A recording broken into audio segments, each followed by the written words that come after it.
as soon as, and then we'll go live once our guests are online.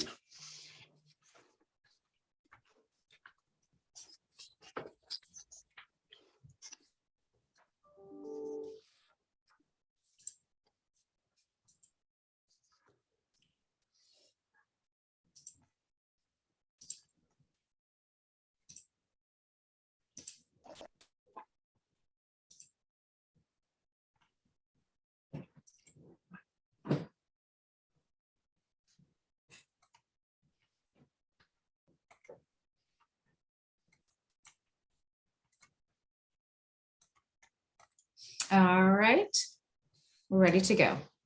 Okay, let's get started. Good morning, everyone, and welcome. It is Friday, April 1st, 2022, and this is the monthly meeting of the Oregon Housing Stability Council. We have 6 council members on board at this moment, and that does constitute a quorum, so we're ready to work through our agenda for the day. Currently, the agenda calls for about a 15-minute lunch stretch, move around and get the juices flowing again, break at about 11:45 this morning. First on the agenda is, I guess for the record, we do need a roll call, right? Correct. That's right. So could we have that now, please? Sure. Thank you, Chair Hall. Councilmember DeFantorum. Present. Councilmember Farrell. Here. Chair Hall. Present. Councilmember Higginbotham. I'm here. Councilmember Jameson. Here. Councilmember Lee. Here. Councilmember Mena. Here. Councilmember Sandoval. Here. Thank you, Council. Everyone is present and accounted for. All right, first item on our agenda is public comment. As of this morning, 5 people have signed up to offer public comment. And we ask that if at all possible, you keep your remarks to no more than 3 minutes. Joni Hartman of Bridge Housing is first on the list. Is Joni available?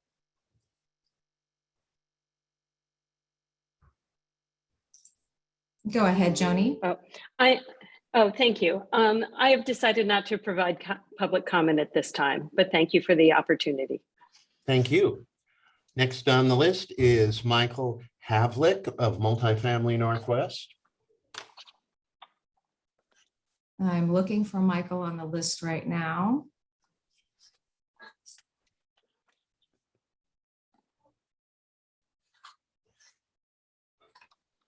And I do not find him. All right, how about Trell Anderson with Northwest Housing Alternatives?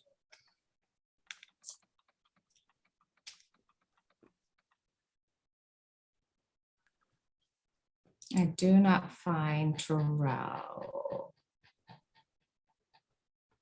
All right, how about Louise Brown with the Sabin Community Development Corporation?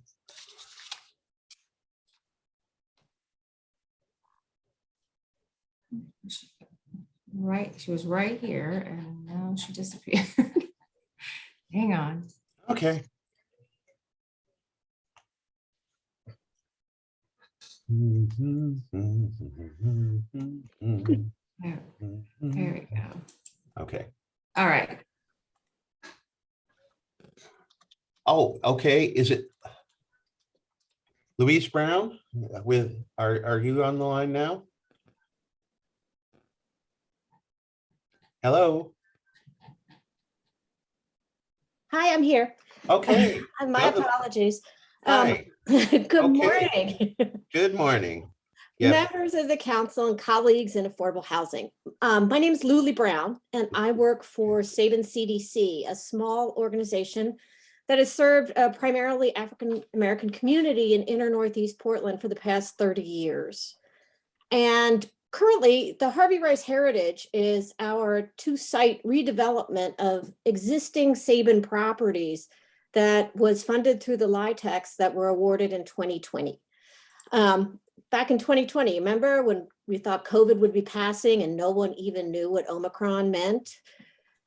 The Harvey Rice Heritage began as a project to celebrate African-American culture and its return to its place-based roots in the neighborhoods that Sabin serves. Our intent is to celebrate art and community with the authentic voices of those who have seen the neighborhood change and seek to reflect the struggle in a stronger and more inclusive community. Well, the timing of the Harvey Rice Heritage is critical in so many ways, as the need for affordable housing has never been greater, and the work of local African-American artists is at risk of being more divorced from the place that inspired them and it. And we do not want to see it relegated to a footnote in the history of Northeast Portland. Art and livelihoods that were once embedded in the community are now more scattered. And by definition, the Harvey Rice Heritage is equity in its built form. Named for Sabin's board chair, who has made a lasting impact on our organization and our neighborhood at large, this development is an extension of Sabin's mission, which is to work towards social equity by improving the livability of culturally diverse neighborhoods and by assuring the availability of long-term affordable housing with a special focus on the African-American community. The Harvey Rice Heritage was the benefit of critically needed MCOF funds in September of 2021, when the impacts of COVID shortage-induced price increases became our new normal. We pushed through these increases with some painful value engineering, both before and after receipt of the MCOF, and now find ourselves 6 months later with an exhausted contingency, a decimated developer fee. As we are currently under construction, we're at the point of no return. Without additional funding, the Harvey Rice Heritage risks what makes it special and what makes it authentic. And we ask that the Housing Stability Council reconsider its decision to preclude previously MCOF funded developments from applying for the current dollars and actually prioritize these projects, as this cohort of developers are at even greater risk of compromising existing investments. Thank you for your time. And thank you very much. And I would just like to mention, Luli, that if you can, I would encourage you to stay on as late on the line and monitor the meeting, because you know, the story you have shared, unfortunately, is becoming widespread these days, and we are going to talk about approaches to addressing funding gaps later in this meeting. Will do, and thank you. Thank you. Okay, Peter Hanley, CASA of Oregon. Is Peter on the line and ready to go? I am. Thank you, Chair Hall, members of the council, Director Bell. Appreciate the time to speak with you today. My name is Peter Hanley, Executive Director of CASA of Oregon. Over the last 18 months, we've been working in Southern Oregon to help restore wildfire damaged communities. Our focus has been solely over the last 18 months really on community engagement to ensure that any solutions are developed at the community level. We have been acting as a fiscal sponsor for a group of Latinx and Indigenous women as they've worked to engage, survey, and prepare a report on the impacts of the wildfire. Today, no fooling, I'm proud to announce the end of our fiscal sponsorship as Coalición Fortaleza continues their work independent of CASA. I want to thank the department and all of those who have engaged with that group to make this a reality. We've also been engaging with the department on ongoing engagement in that community and in other communities, particularly Latinx, Indigenous, and farm worker community, to ensure that the rebuild is done in a way that hears those voices that are so often overlooked. We currently have 2 projects that we're working on. We're working with the department on these. One is Talent Mobile Estates, which will be bringing back a mobile home park as a resident-owned community. The other is Summit Gardens, which will be a farm worker project. Both of these projects have required the department to think differently, which I'm happy to say has been really impressive to see them coming together to really have a can-do attitude on how we can make these projects work. So I want to thank Ryan, Emma Shea, Natasha, and their folks for really helping us push these projects forward. I know it's not often easy when rules conflict, and the department has continuously rallied to make sure that we continue to move these projects forward. I think when I look at what's happened down there and our work in the community, and particularly with Coalición Fortaleza, and I see an effort that really is reflected in the coalition's purpose statement, which talks about restoring the Latinx and Indigenous communities and neighborhoods in the form of resident-owned communities, cooperative housing models, and other permanent housing solutions to grow our autonomy, restore our social capital, and ensure a long-term solution to the housing and climate crisis that disproportionately threatens our BIPOC community. So I want to thank the department for all of their great work. Thank you very much, Peter. That is the end of folks who had signed up prior to the meeting for public comment, but I understand we have at least two people with their hands raised. And so let's, oh, now we've got three. Okay. First, can we go to Brian Hoop, please? Chair Hall and members of the council, can you hear me? Yes, just fine. Well, thank you for offering the opportunity to give comment. I'm Brian Hoop, Executive Director for Housing Oregon. I'm sitting in for Trell Anderson, who wasn't able to make it. He had a family emergency come up. So very quickly, he was hoping or referencing page 29 to 34 related to the market cost offset fund issues regarding further funding assistance for construction cost increases and stabilization. So he and several other of our members have concerns about the criteria and methodology for the new funding gap fund. And I'm not prepared to speak about it other than we're asking hopefully that there's an opportunity for further engagement, a little bit more time so that our members can review this criteria and methodology and hopefully come back at your next meeting. So just quickly scanning today's document, it wasn't clear to me whether the recommendation meant you were hoping to vote on it today, but we're asking if there's any opportunity to at least wait until the next meeting. Our members would really love to be able to give more informed feedback on this issue. Thank you. Thanks very much. How about Elizabeth Thomas? That was not intentional. I don't have my hand raised. Oh, okay. Taylor, do we have anyone else with their hand raised? We do. We have a few more here. One moment. Jillian? Yes, hi, thank you. Good morning. Thank you for giving us this time today. My name is Jillian Siraj Felton, and I'm the Housing Director at Community Partners for Affordable Housing. We're here today to comment on the framework in the City Council's Council's agenda for the Market Cost Offset Fund. In 2021, the MCOF was a really critical resource for projects to get to closing, and it had great success in doing so. However, the current proposed framework does not consider market conditions for projects. Specifically, the proposed framework for MCOF funds deprioritizes projects currently under construction or projects that previously received MCOF funding. Many projects closed in late 2021 are seeing increases outside of their control, which they could not have anticipated prior to close. For example, lumber futures in November of 2021 were at about $640. Just a few months later, in mid-February, that price had more than doubled to $1,320.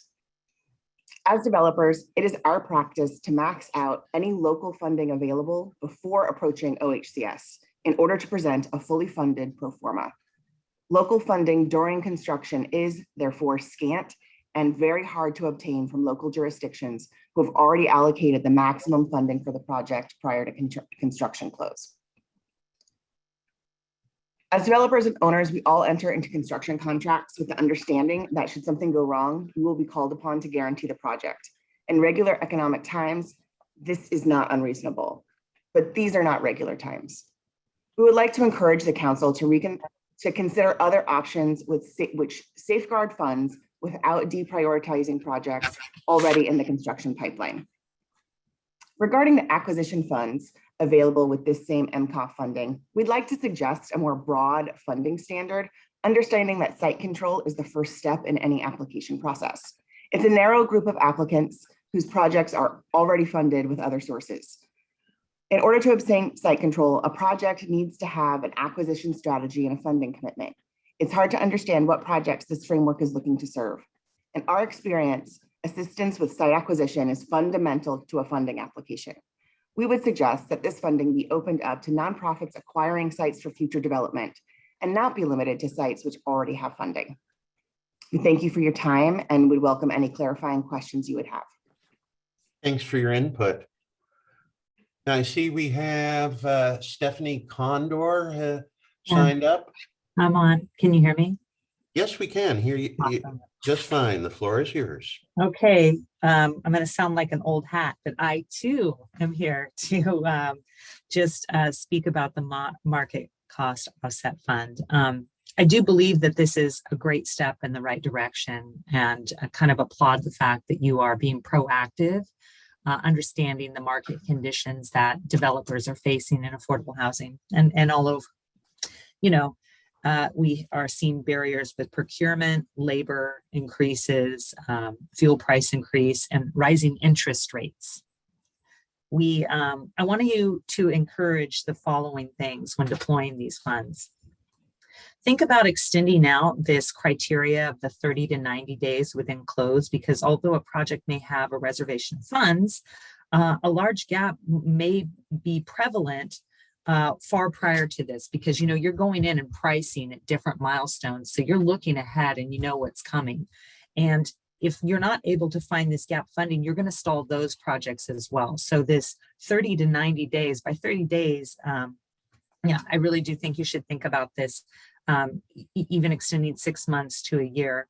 Prioritize deals with priority populations are most vulnerable or at risk, right? So we're talking about elderly, permanent supportive housing, and BIPOC housing, focusing on that housing first, because that's the state's initiatives and goals. And we need to make sure that those, highly vulnerable housing projects are the ones that are getting out. So really taking a look at that.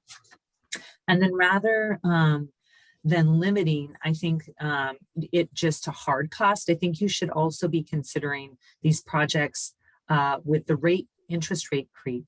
It's an important thing to look at. We're hearing over the course of the next 12 months, there should be about 7 rate hikes that are anticipated. This is going to be a huge issue. Hard cost, yes, that's an issue, but these interest rates, even a 1/4 of a point, completely changes the dynamic of the deal. In my opinion, it should be rather than a first come first serve, a competitive process where it's based on some of these priorities with permanent supportive housing, senior housing. Seniors are the most at risk for homelessness.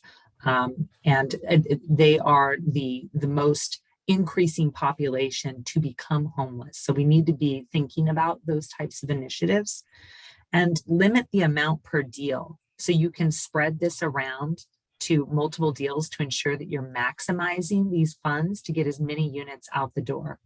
And then lastly, I do encourage for you to have some kind of forum or a little bit of additional discussion, because I'm not really aware of, like, after a project gets into construction, within the first 3 months, your GC should be through buyout. The lumber package should be, locked down. Your numbers, your contracts, your subcontracts, everything should be locked down. So I would love to understand what people are experiencing. And it's not a judging thing. I want to know it for my own information. We're not, seen that, but I'd like to know what's going on in the GC market that's making these deals that are, down the road, 6 months in or greater, like, what are they seeing? Because that's not typically our experience. You should be locked down. And that's it. That's it. Okay, great. Yeah. Thank you very much. Thanks, guys. Bye. Thank you. And that brings us to the conclusion of public testimony. Next up on the agenda is the report of the chair. And I have two items. One which is really happy, and the second one which is kind of bittersweet. But first off, the happy news. I'll ask council members, if you have your packets in front of you, go through all the places where it mentions Acting Executive Director Andrea Bell and cross out that word acting, because yesterday, as you've probably already heard, Governor Kate Brown has appointed Andrea as permanent director of this agency. And, she's been with OHCS since April 2019. She began as Assistant Director of Homeless Services and became Director of Housing Stabilization in 2020. And I want to quote briefly from the governor's press release announcing this appointment, where she says, in her role as acting director, Andrea and I worked together to successfully make the case for OHCS to receive $16 million from the U.S. Treasury, bringing additional rental resources to Oregon families and helping to ensure thousands of Oregon's most vulnerable residents could remain stably housed.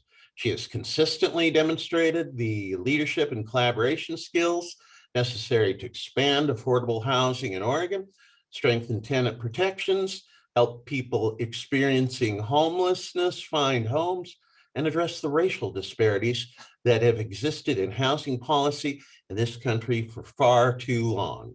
Oregon is incredibly fortunate to have such an impactful leader at such a critical moment. So, congratulations from the chair, and if any other council members would like to chime in on this, that would certainly be welcomed. All right. Councilmember Sandoval, then Councilmember Lee. Yes, hi. I just wanted to publicly say that this is really great news. Andrea, I couldn't think of anyone better for Andrea than Andrea to keep pushing for our housing state plan. So this is fantastic. Congratulations. Okay, Councilmember Lee, and then Councilmember Mena. Thank you, Chair Hall. I want to also issue my congratulations and excitement. And I also want to call to our attention this moment in time and this moment in history. And we're in a moment of firsts. We have a first that is happening right now, and hopefully we have a first that will be happening on our country's Supreme Court. And it is important to understand all of these first, because they're way too critical and it's taken way too long. So Andrea, I salute you, and I cannot wait to continue working with you. Thank you. You're up. Thank you, Chair Hall. Greatly appreciated the moment, and I do want to congratulate Director Bell, no longer interim, but Director Bell. We're looking forward and working with you in the coming months and years, and I know that the agency is in good hands, so congratulations. Councilmember Higginbotham. I just wanted to say congratulations to Andrea. And, this is a year first. This is really wonderful news. And I just want to say thank you for not only being here and supporting us, but for putting housing and homeless services on the map. I think I said that last month when Margaret left. And I think that Andrea will continue to move that torch forward. So congratulations and thank you. Councilmember Jameson. Just quickly, I want to say how lucky I think we all are, and what an awesome time it is to be doing the work that we do, that we get to do under Director Bell. So congratulations, as everyone else has said. Thank you all. Councilmember DeFontorum. Yes, thank you, Chair Hall. I just want to echo what everyone else has said. I was thrilled when she was appointed as acting, although I think that's an odd term because you weren't really acting, you were doing the work. So I always find that kind of an odd thing to see. But I'm absolutely thrilled, and I look forward to working with you further.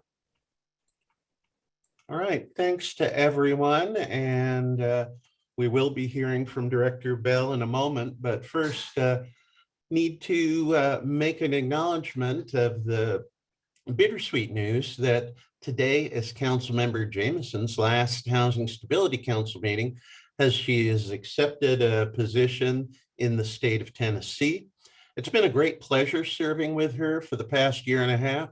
As a native Oregonian and a housing advocate, she has brought a wealth of experience and expertise to our conversations. And if you're watching this meeting online, you'll see this is the plaque that will be presented to Councilmember Jameson in recognition of her service. Councilmember Jameson understands the needs of our rural communities as well as the urban areas of our state. Tennessee's gain is Oregon's loss.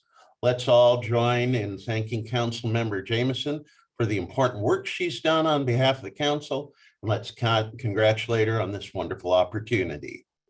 And again, thank you, Councilmember Jameson. And we will have updates in the future. We now have 2 council vacancies to share, and as potential candidates for those appointments are identified, that we will share the news with you. Let's now provide the opportunity for council members to offer words of thanks and farewell. And who wants to go first?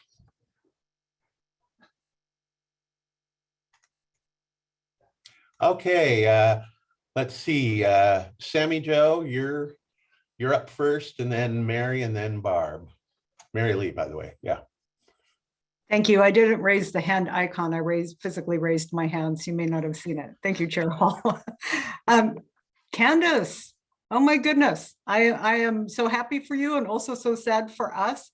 I just want to say I've really appreciated your guidance when I was considering the Racial Justice Council committee role and whether or not that was a good fit for me. I really appreciated the time that you took to connect with me on a personal level and explain, I'm sorry, I'm getting teary-eyed, and share your experience. It influenced my decision-making. So best of luck. I know we're going to stay in touch, and all the success in the world to you. Okay, Councilmember Lee, Councilmember Higginbotham on deck, and then Councilmember Mania. And well, okay, Barb up now. Thank you so much, Chair Hall. Candace, I just want to acknowledge how wonderful it has been to work with you. The perspective you bring, I think, is very unique, and we're going to miss it here. You are both a developer and a social services deliverer. And many of us are one or the other in terms of the background and the experience we're bringing to the council. Having both of those pieces of knowledge has been very important for me, has helped me learn and understand perspectives that I don't have firsthand experience with. So I want to thank you for that. And on a personal note, you have always been a wonderful energy and presence, and being in sisterhood with you as we walk through this racial justice and equity journey has been so meaningful for me. And I wish you all the best in Tennessee. I absolutely say that Tennessee's gain is our loss. And I know you're going to have such a beautiful time in this new adventure. And I thank you for what you've contributed. Councilmember Higginbotham.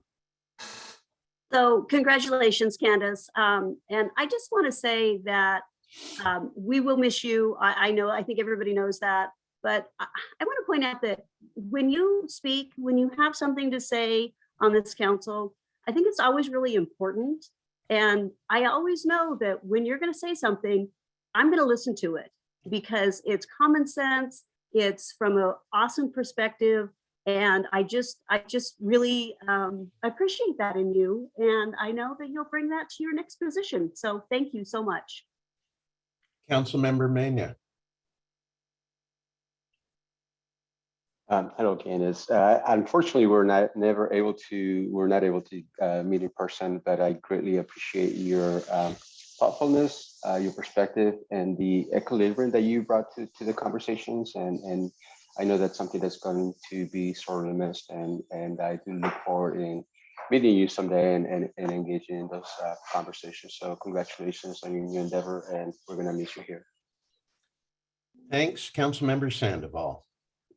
I just want to echo what everyone's saying. Congratulations on your new position and for all your wonderful ideas on the council. And yeah, we never met, which is amazing because, well, yeah, because of COVID. But even though we never met, I mean, we were still able to push for transformative change. And this says a lot about the agency and the staff and the council members. That even though we haven't seen each other like in 2 years in person, we're still able to conduct our business. So, but thank you, Candace. Thanks to all council members. And at this point, I'm going to wrap up the chair's report. And now we get to hear the report of the executive director. Well, thank you. And Director Bell, congratulations. Thank you. Thank you. And good morning, Chair Hall, members of the council. Great to be in virtual community with you. And I wouldn't be me if I didn't sneak in just a couple of comments around appreciation for Councilmember Jamison. There is so much that I could say. There's so much that I could say, Candace, but I'll just say thank you. Thank you for bringing your authentic self to this council. Thank you for choosing to invest your time and energy to help make this agency all that we know that we can be and all that we need it to be. I think my exact reaction when Councilmember Jamison told me she was moving on was there was a very long like, no, and then I had to gather myself together really quickly. So just much appreciation for you and sending you and your family good vibes as you make this transition and know we are you've got so many folks rooting for you in the state of Oregon. So just much appreciation for you. And council members, just much appreciation for the kind and as always, very generous sentiments. I would just say before I jump into my couple of tactical updates for our partners and for the people of Oregon that may be listening this morning, just know that even with the transition of leadership, our commitment to the people of Oregon has never been stronger than ever. It is unwavering, and know that myself and the entire OHCS team will continue to do everything that we can in every moment to make you proud and to live up to our values. And so I offer that.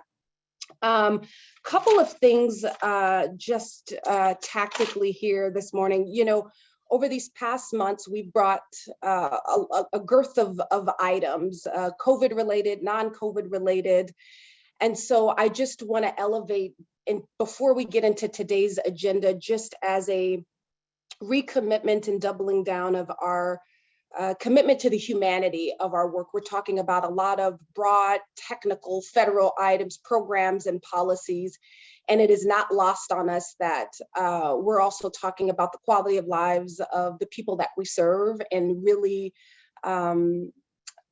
important impacts to people, the people of Oregon. And so I want to just remind us of that and to center us on that. So as far as my updates, and I will be brief to make sure that we can be in line with our agenda on the federal level. On the 28th of March, the Biden administration released its almost $6 trillion fiscal year 2023 budget, which outlines all of their fiscal priorities. I will put a link in the chat once I can find it and make sure that there's accessibility to that. But this is a $770 billion budget, of which there is a totality of housing investments ranging from HUD investments that we're seeing in some of the continued investments in preservation and supply of affordable housing.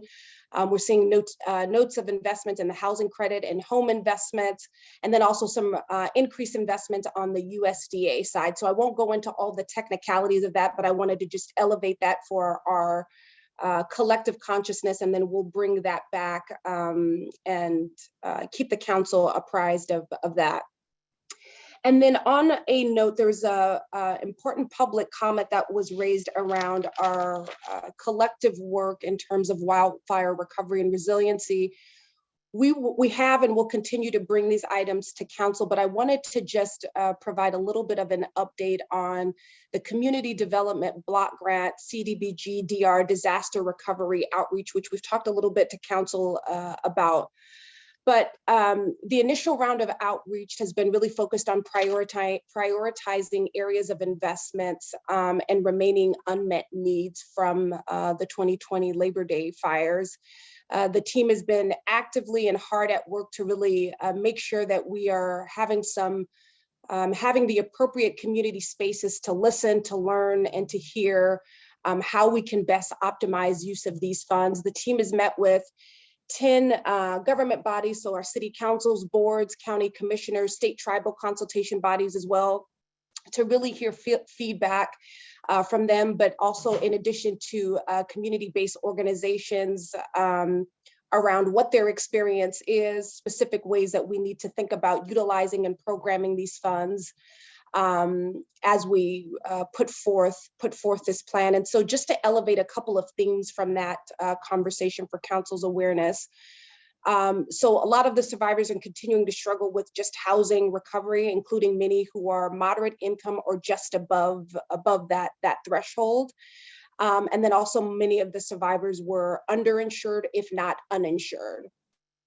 Infrastructure barriers are continuing to inhibit housing recovery, and that the effort should support home ownership, not just affordable rental availability.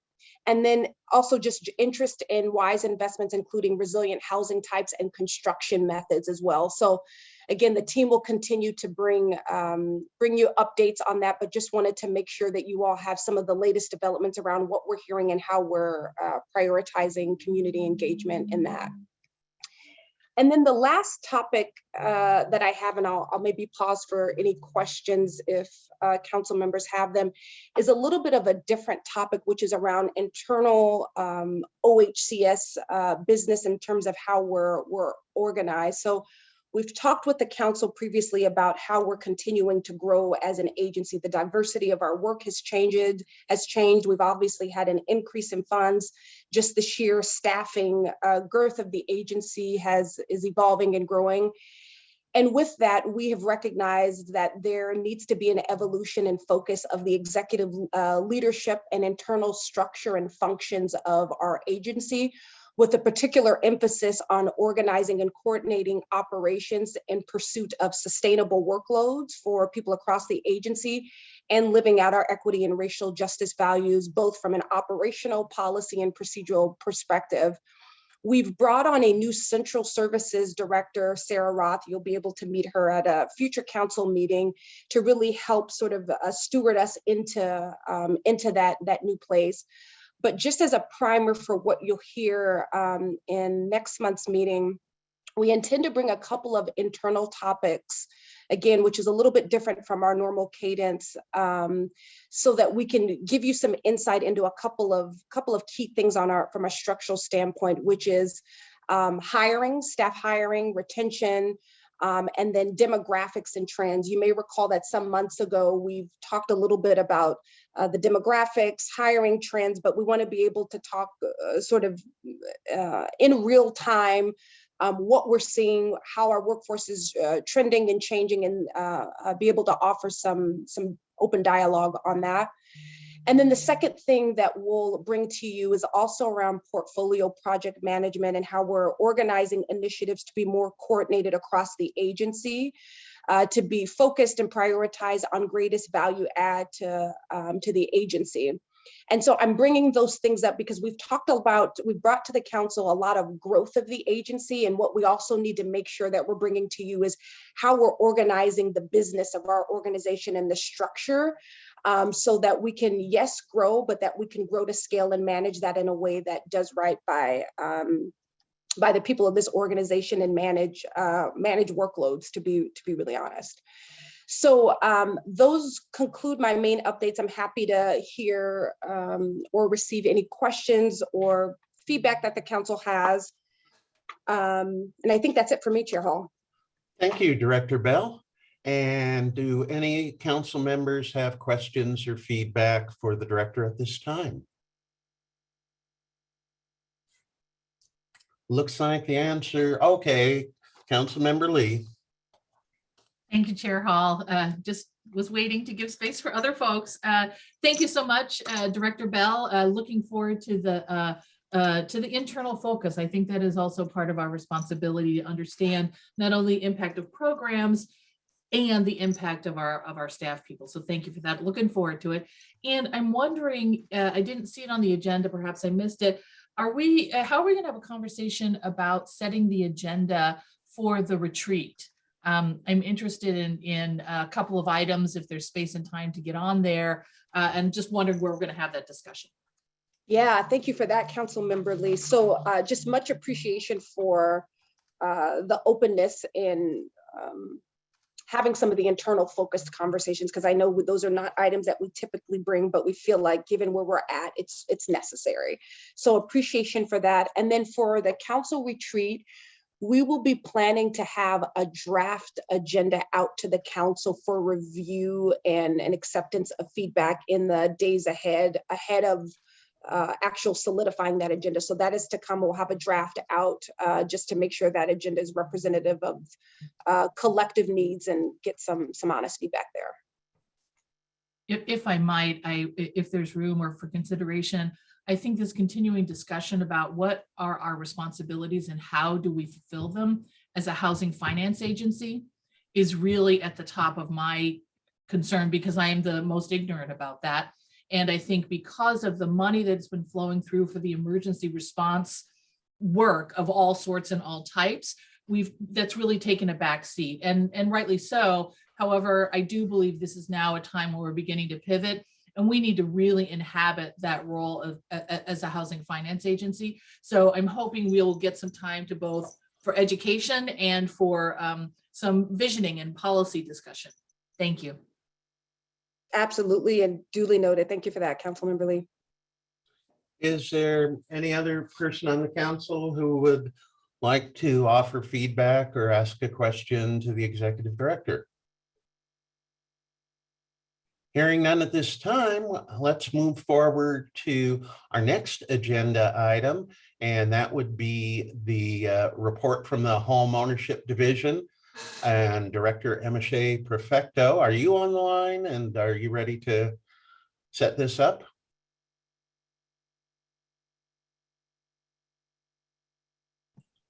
Or have we got that mute button gets tricky sometimes. Sorry about that. Oh, it does. It does. Yep. Good morning, everybody. Good morning, Chair Hall, Director Bell. I almost said Salazar. I'm so sorry. And congratulations, Director Bell. We in Homeownership are very excited to have you in your new role. I'm MSA Perfecto, Director of Homeownership, for the record, and I'm going to let Kim Freeman go first.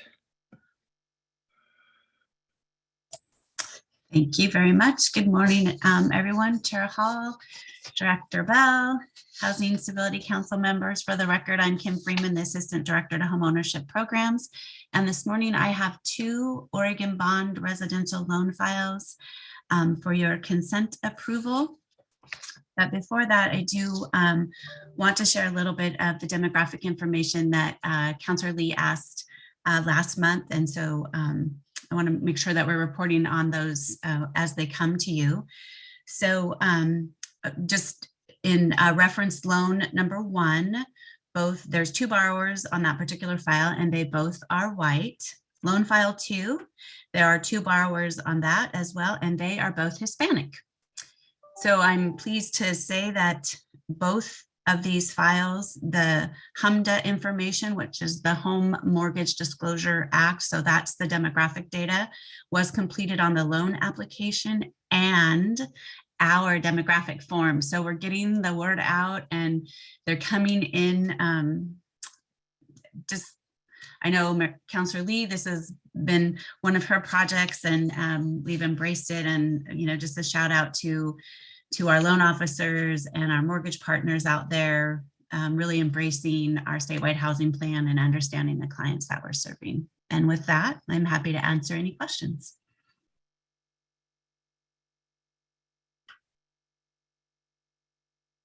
Okay, hearing none, this is a decision item for the council. Is someone prepared to make a motion for approval of these Oregon bond loans? So moved, with great appreciation for the program and Kim and the staff for this work. Okay, a motion from Councilmember Lee and Councilmember Higginbotham chimed in right after. May we list you as the seconder for this motion? Absolutely. Okay, now could we have a roll call of the council, please? Members, Councilmember DeFantorum. Yes. Councilmember Farrell. Yes. Chair Hall. Yes. Councilmember Higginbotham. Yes. Councilmember Jameson.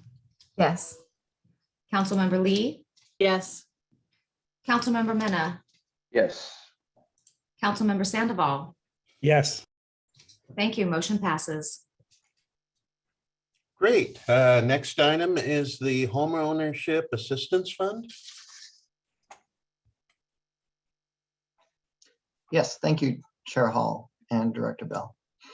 My name is Ryan Vandenbrink. I'm the Assistant Director of Homeowner Assistance Programs, helping to set up and now operate the HAF program. In your materials, we reported that as of last week, there were 78 total applications. And I'm pleased to report that as of very early yesterday morning, we reached 100 applications.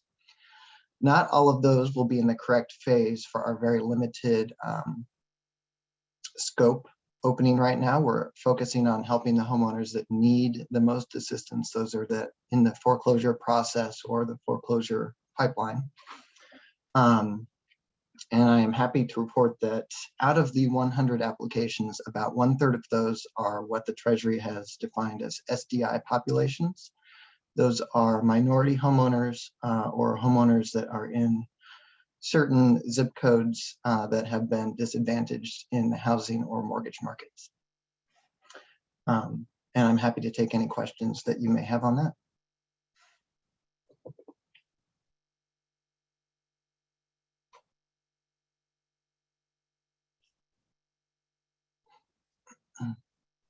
Chair Hall, Sorry. looks like you're muted on. My apologies. Nope, Now you got it was it. my turn to have the sticky mute button. Councilmember Lee, you're up. Thank you. Thank you, Ryan and team for the report in the documents and here. If I heard you correctly, you said about 1/3 of the applications that are in consideration also are representing the SBI. Correct. Is that correct? Right. Yeah. Is there anything that we are doing in terms of selection or prioritization or consideration that would move that percentage up? Because I think we all understand sort of the historical and current inequities in the lending market to begin with. And so often households of color have gotten the less, functional loans, have gotten the more risky mortgages. And that in some ways needs to be, I think, reflected in who we're providing assistance to, if that's possible. I'm just curious about that. Yes, thank you for the question. As in the materials, we are hoping to open the next phase more broadly, and that phase will be focused on SDI populations, minority homeowners, elderly homeowners, homeowners in rural areas. And so that will give an opportunity for those homeowners to submit an application, whether or not they're in the foreclosure process or pipeline. So we will be focusing our next phase entirely on trying to assist those homeowners and get those applications up. We will be doing that through the scope of the phase itself and also through outreach, including outreach clinics with some of our grantees through the program.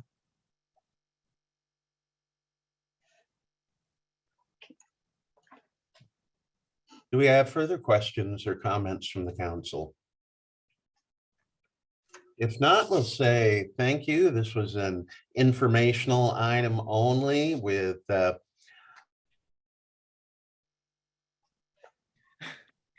oh my gosh, I'm sorry that, yeah, if there are no more council questions, we'll wrap up this item, which was an informational item only.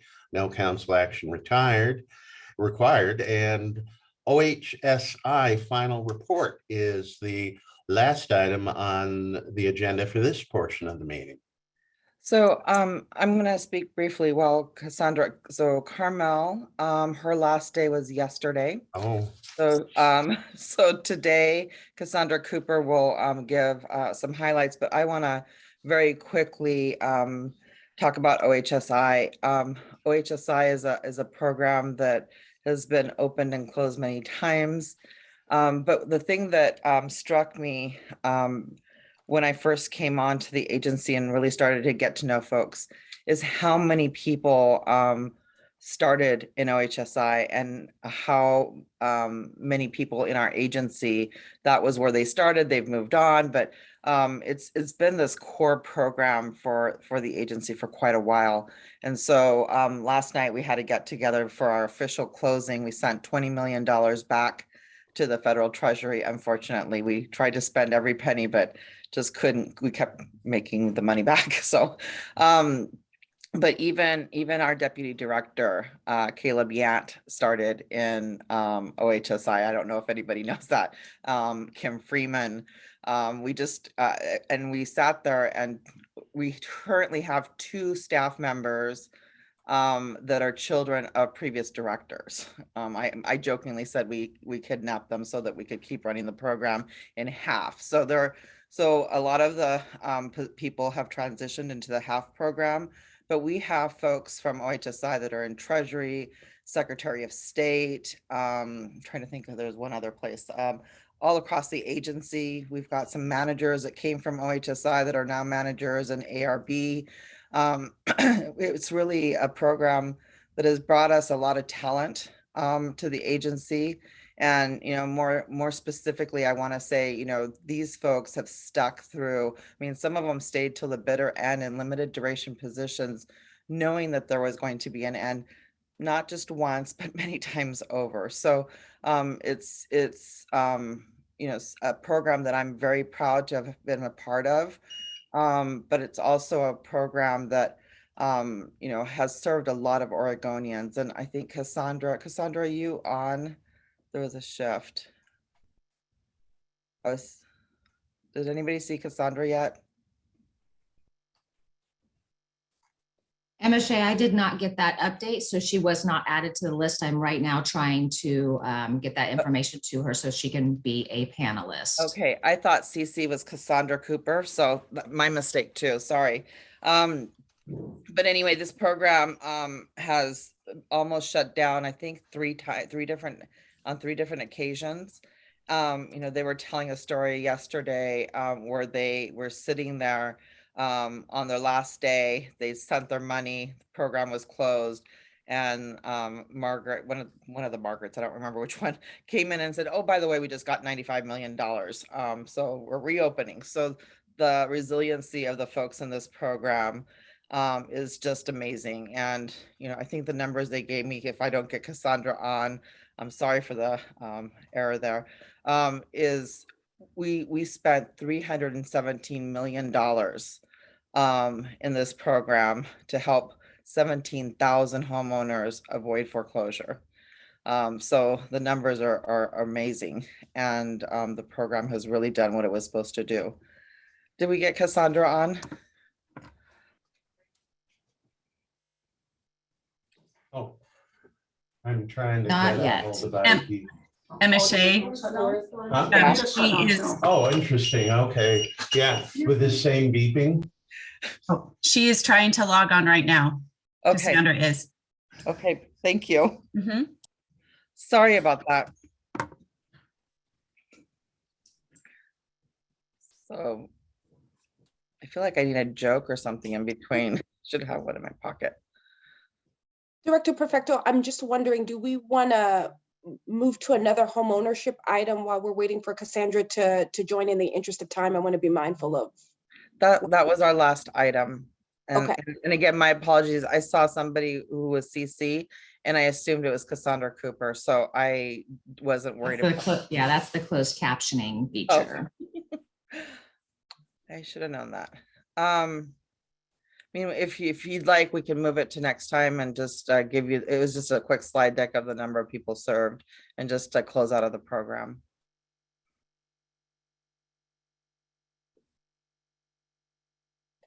Do you want us to move on? So I would say, why don't we, maybe in the interest of time, just to be mindful of where we're at, why don't we move on in the agenda, and then once Ms. Cooper is on, then we can circle back.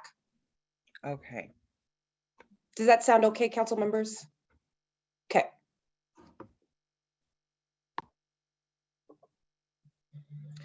So I'm looking in the note, and it looks like Chair Hall may be having some technical issues. And so I think, why don't we, if the affordable rental housing team is ready to move forward with their first agenda item, why don't we move to those items, and then we can come back.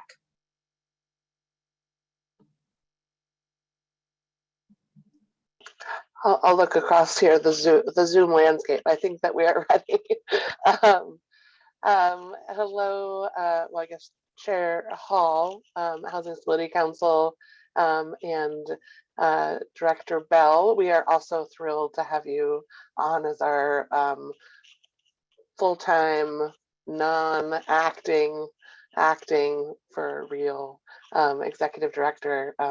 Really excited to expand our partnership and work around rental housing, which we all know is connected to all of the work across the agency in terms of addressing homelessness as well. So I know we've worked together for a long time, and excited to continue that in a different way as well. So the first thing that we have queued up here is our transactions. We have 3 transactions to show you. And I'm just going to share my screen.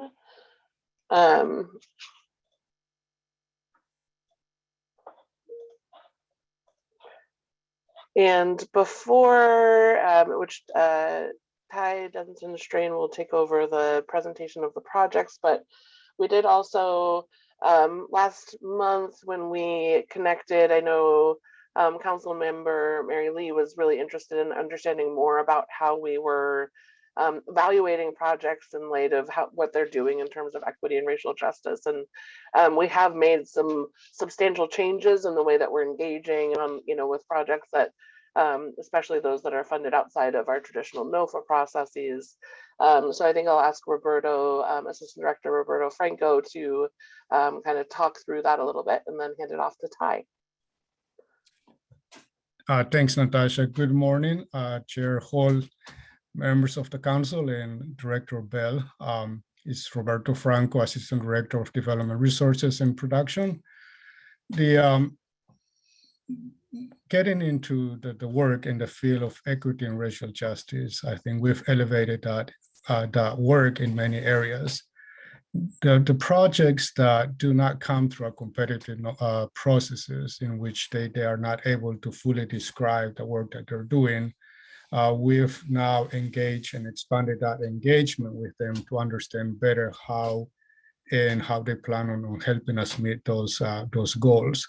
So what we're sharing with you on this slide are the various touching points that we engage and our staff engages with the developers and the sponsors. So we work with them, our staff works with the developers to understand the partnerships with culturally specific and responsive organizations that become part of the ongoing operations and delivery of housing and services on the site for the development. We look at and we talk about the operational funding of culturally specific and responsive organizations. In many of these conversations, the developers are realize or are also able to redesign their financing and their budget in a way that then they can support the work of culturally specific organizations that partner with them. And that is in part about valuing the participation and valuing the role of culturally specific organizations that work with them. The MWSB, the Minority Women and Emerging Small Businesses, and the way that they operate, how they reach out to contractors, to subcontractors, in a way that they commit to reaching our goals as we have established them in our manuals. We take all of that into account. And whether or not the developers and the sponsors are able or were able to engage the community and culturally specific representation in the design of their project wherever it's possible. So we learned that we glean that in the conversations that we have with them, and definitely look at all of that kind of work that they do to see how that aligns with the statewide housing priority plans. And one of the biggest pieces here is also the affirmative fair housing marketing plan, the property management, the type of management approaches and practices that they put in place, and the strategies in working differently with historically underserved communities. We get into conversation with developers about that. And finally, any deliberate connections that they have, either at the present time, as the project gets underway for construction, or an ongoing, or as the project may change, or as organizations change as well, we understand and we get a sense of the plan that the developers and the sponsors have to continue to have this for as long as the project is available as affordable housing. So we take all of that into account in order for us to assess whether the sponsor, whether the project is helping us meet, well, there are three areas: helping us meet those goals, furthering those goals, or they're working towards that. If they're working towards that, part of our partnership with them is to continue to provide support and see how we can elevate their work even more, either through technical assistance or either through connecting them with others, and how this can be done in a different way. That's what we wanted to share with the council. And I think, again, based on our council member Lee's last time question about how we go about this.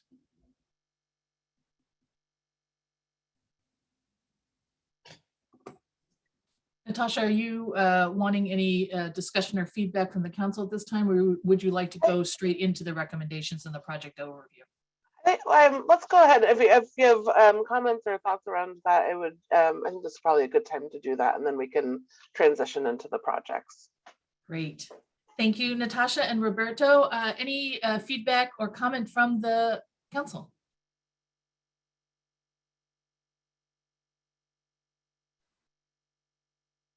Councilmember Mena.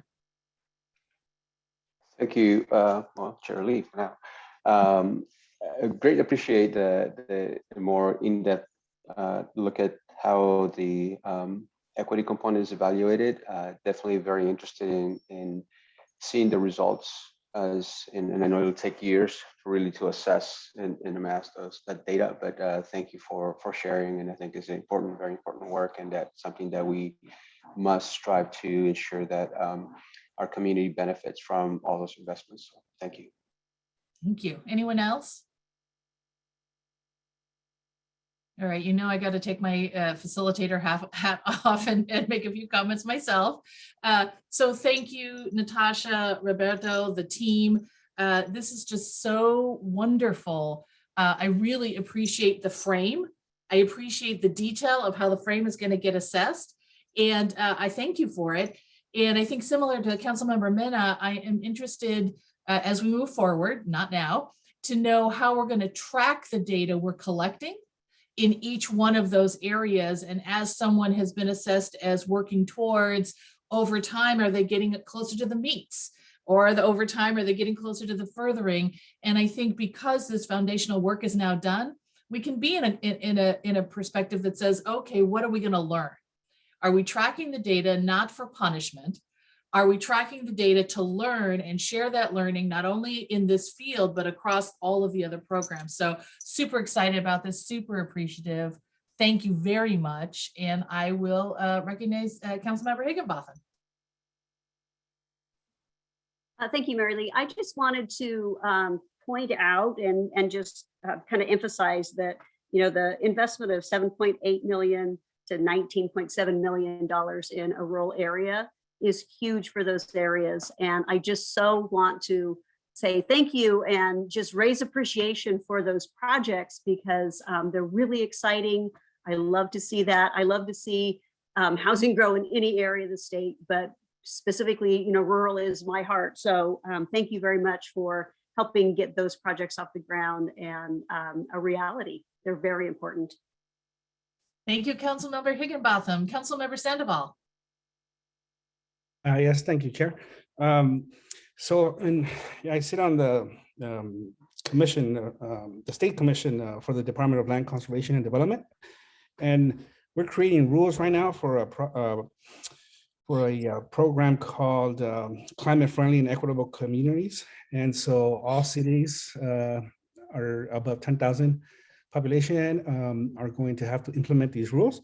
And basically, the goal here is to try to create more, increase density, create more walkability and bikeable neighborhoods that are close to transit, and make it more environmentally friendly. But there's also an equity component to it as well. And so what I've been advocating for in the commission is that we need affordable housing, because if we don't, then two things might happen. One is the low income folks in these areas are going to be displaced, right, through gentrification, or two, you're going to create these exclusive communities. And so what I want us to think more about in this council is how can we work together with DLCD to try to increase affordable housing in these neighborhoods that cities are going to have to start creating. Thank you.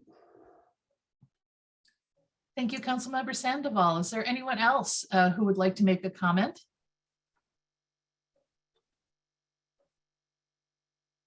All right, if not, I will invite Ty to come forward and present the projects.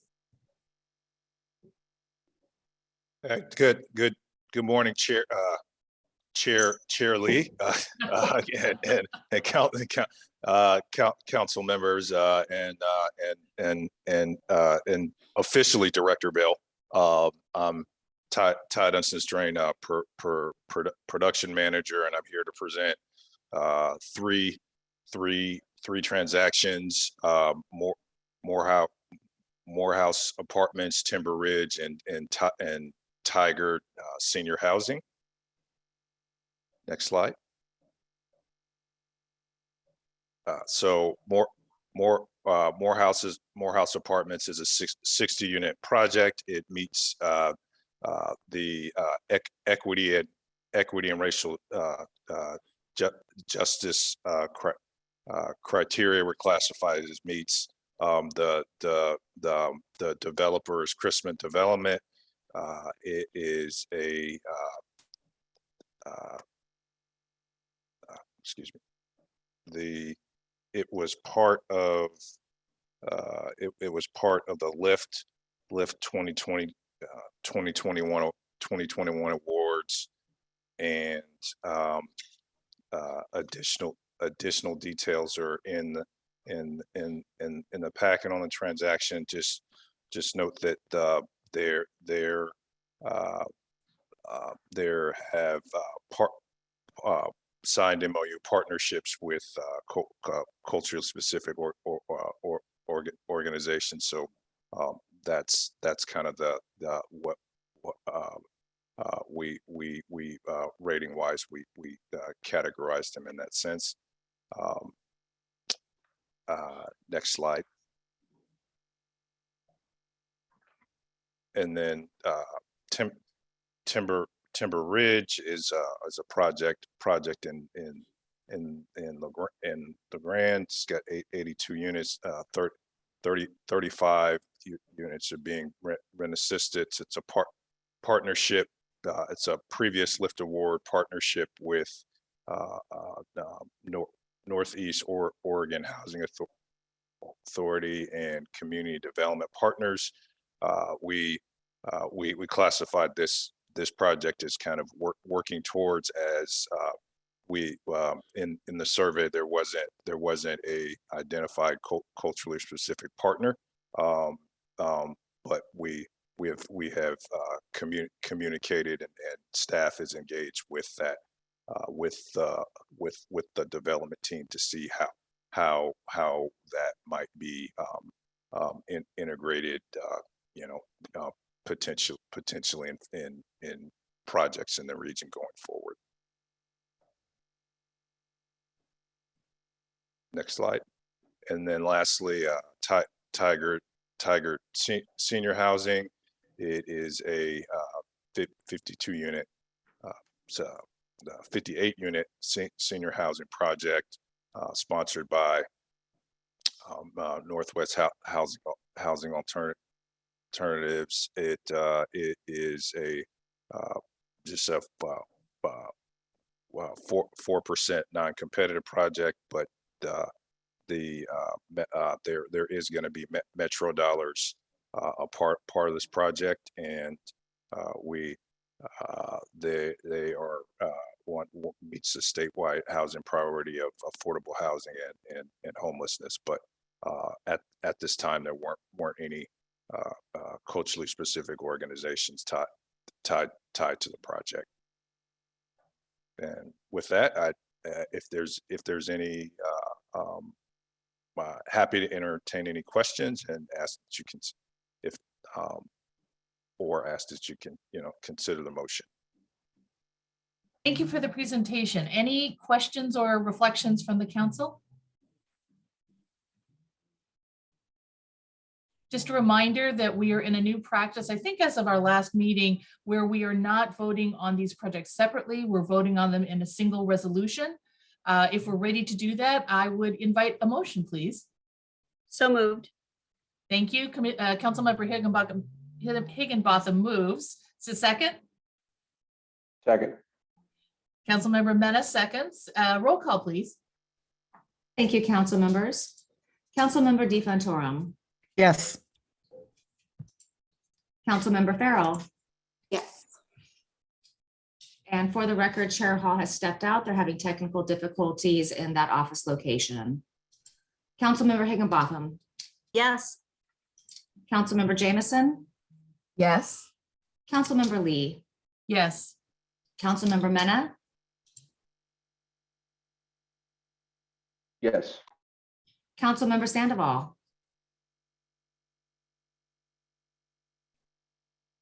Shiloh, I think Councilmember Sandoval had to step out to go to a lands commission meeting. That is correct. Thank you, Councilmember Lee. Motion passes. We do have quorum and motion passes. Thank you. Right on. Let's send a little love out to these projects. Woo! All righty. We are making good time. Oopsie. Sorry. Our next item is the market cost offset fund with Assistant Director Franco.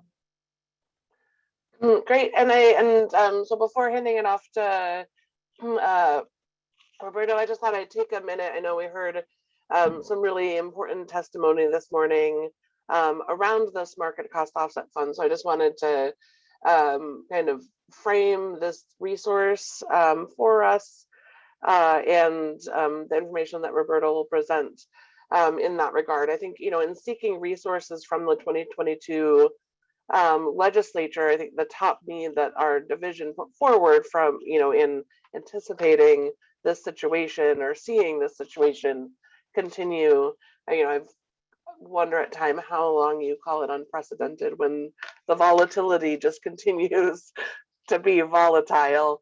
But so it's been a train. We've seen it.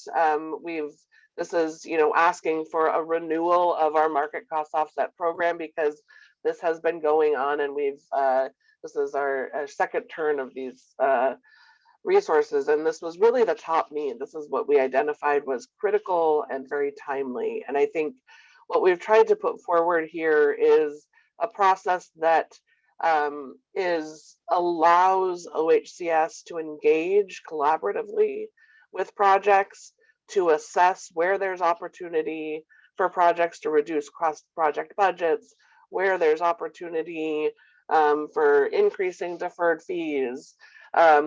And also with the nuance to say, we understand not all of these things are possible for all projects. And so I think with all respect and appreciation for the comments, I will say, I don't feel like we need to continue to negotiate those. The idea is that we bring these to the project level to be able to really engage in that outside of a formal competitive process where you're really restricted from being nuanced and from practicing adjustment to the scenarios. I think inside of a formal NOFA process, we have to be standard, prescriptive, very clear around all of those parameters that we're putting forward.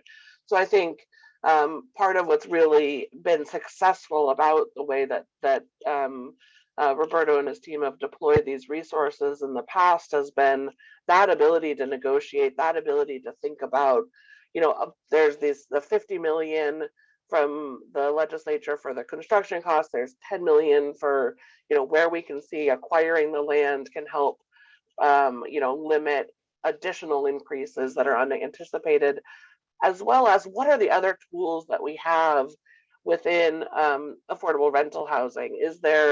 Would adding some additional OHTC be helpful? We have an open pool, thinking about those kind of creative solutions to really engage and do that problem solving. And so I think I just wanted to frame all of that, hand it off to Roberto, and also just for the timeliness of this is a critical pressing need that we need to be engaging with these projects now. And in as much as we're saying the commitments are for projects that have kind of relatively imminent closings, these conversations take much longer. And so the idea is not that you wait until 60 days before closing to start the conversation, but that you have that conversation and know what it is they truly need so that you can be finalizing those commitments closer to that closing timeline.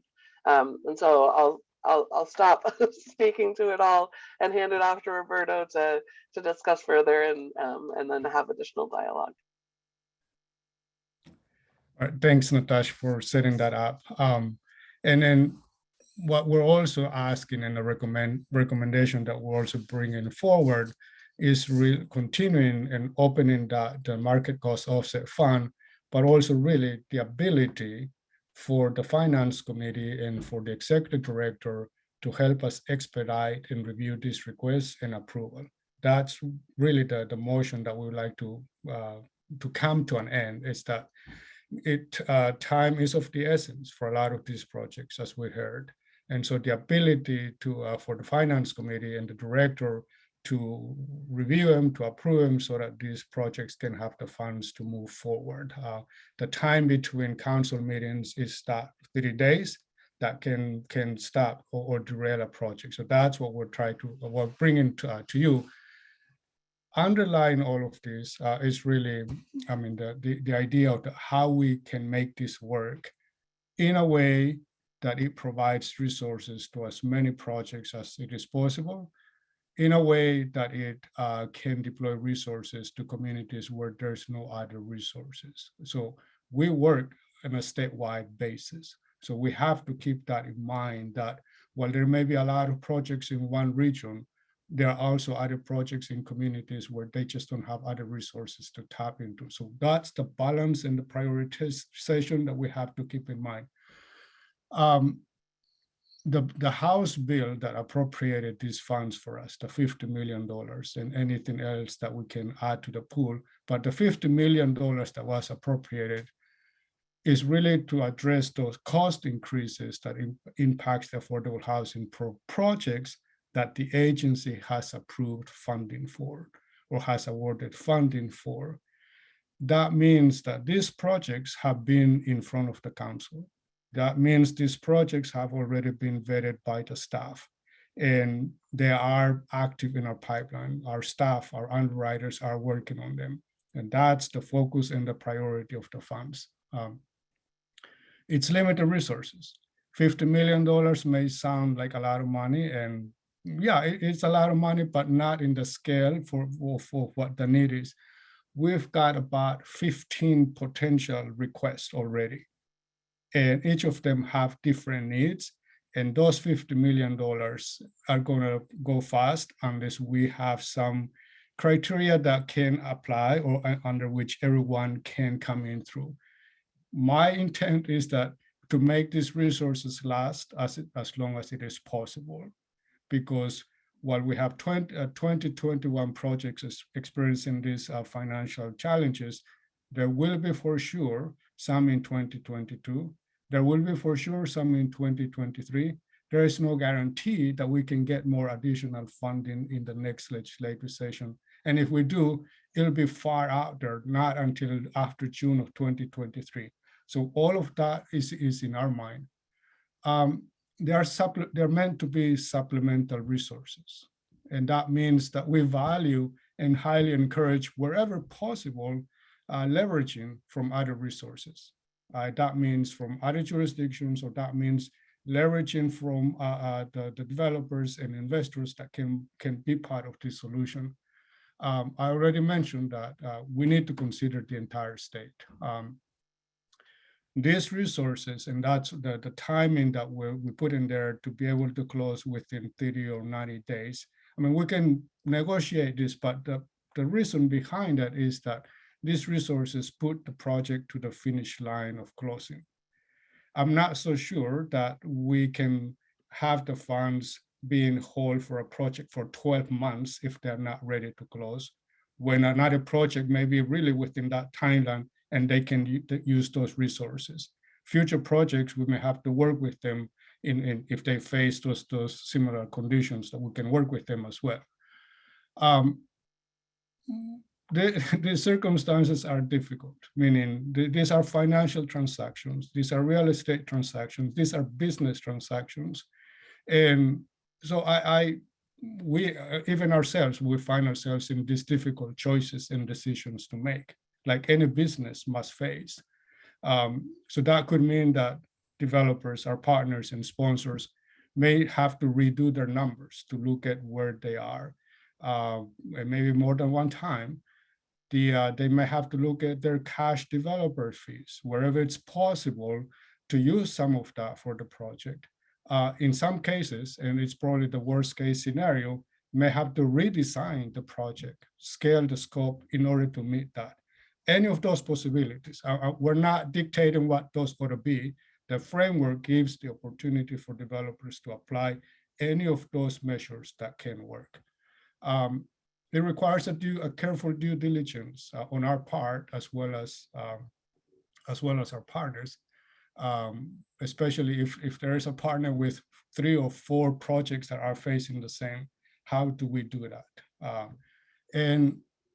And this is one of the key points. We'll keep, and my staff, our staff, will keep future tenants in mind, because I think at the end of the day, that's who we are talking about here. But we also have to keep in mind that we cannot be the only strategy in resolving this. I mean, this is meant to be a partnership to be able to fill these gaps. And quite frankly, I mean, we are we're stewards of public funds. So that careful due diligence is really important. And finally, in the memo, we outline what is it that we would like to see in the formal request from partners. That way, then we can evaluate each project based on that. Absent of any kind of a framework, that I don't want to be in the position to, or my staff to be in a position to give funding to a project with a different criteria and others. We have to have some framework that allows us a consistent way of reviewing and making the recommendations for it. So I did mention that, again, time is of the essence. So what we like the council to consider is that we can begin implementing this framework, these recommendations, with the notion that each project, each request is going to be unique. And that's why we cannot put them in a NOFA, because this allows us that flexibility to come to an understanding with our partners. The last part of the memo and what we've added to the market cost offset fund is the acquisition fund dollars, the 10 million. We're using these market cost offset funds, and we're adding that it's for projects already in our pipeline that may benefit through these funds with resources that could go towards cost of their property. We do have, and actually opens today, we do have the land acquisition program. So for an opportunity for developers to secure the land, does not have to be in development. They just need the resources, and we've got it there. We did not want to put this $10 million in there because we want to have this flexibility. And in actuality, the other land acquisition program requires that any new monies is split between rental and homeownership. We would like to dedicate this $10 million for rental housing. So with that, I'm going to stop talking and open up for any questions or discussions the council may have. Wonderful. Thank you, Roberto. Discussion, questions, comments. We will be looking for a decision on this issue. Councilmember Higginbotham. So I'm understanding the 30 to 90 days to closing and the need to stick with that time frame, and that makes sense to me.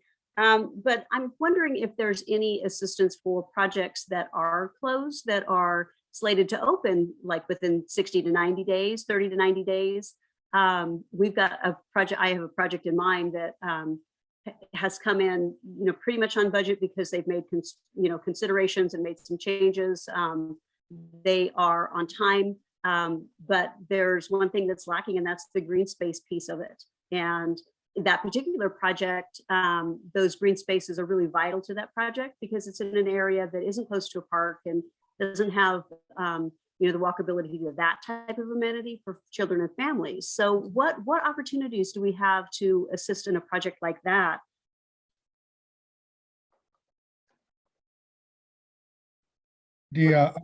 Oh, go ahead, Natasha, then. Go ahead. You go for it.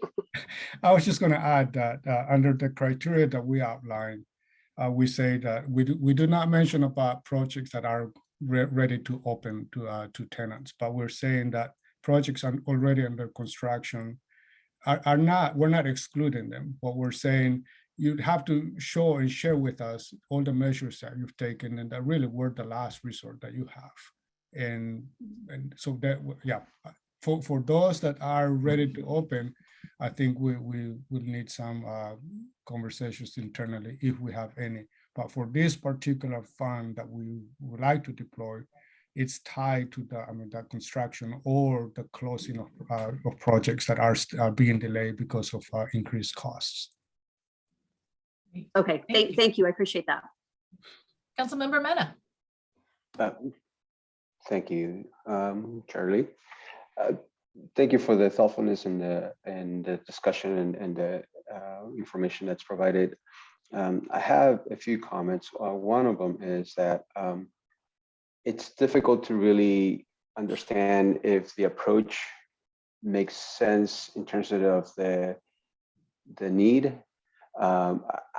Is there a way, I imagine OHCS has a list of projects that are in each of the pipelines, where there's, projects supposed to close within 30, 60, 90 year, 2 years, and can you share that so that we can see what the essence demand is? Is the understanding more than likely the 50 million is not going to be enough?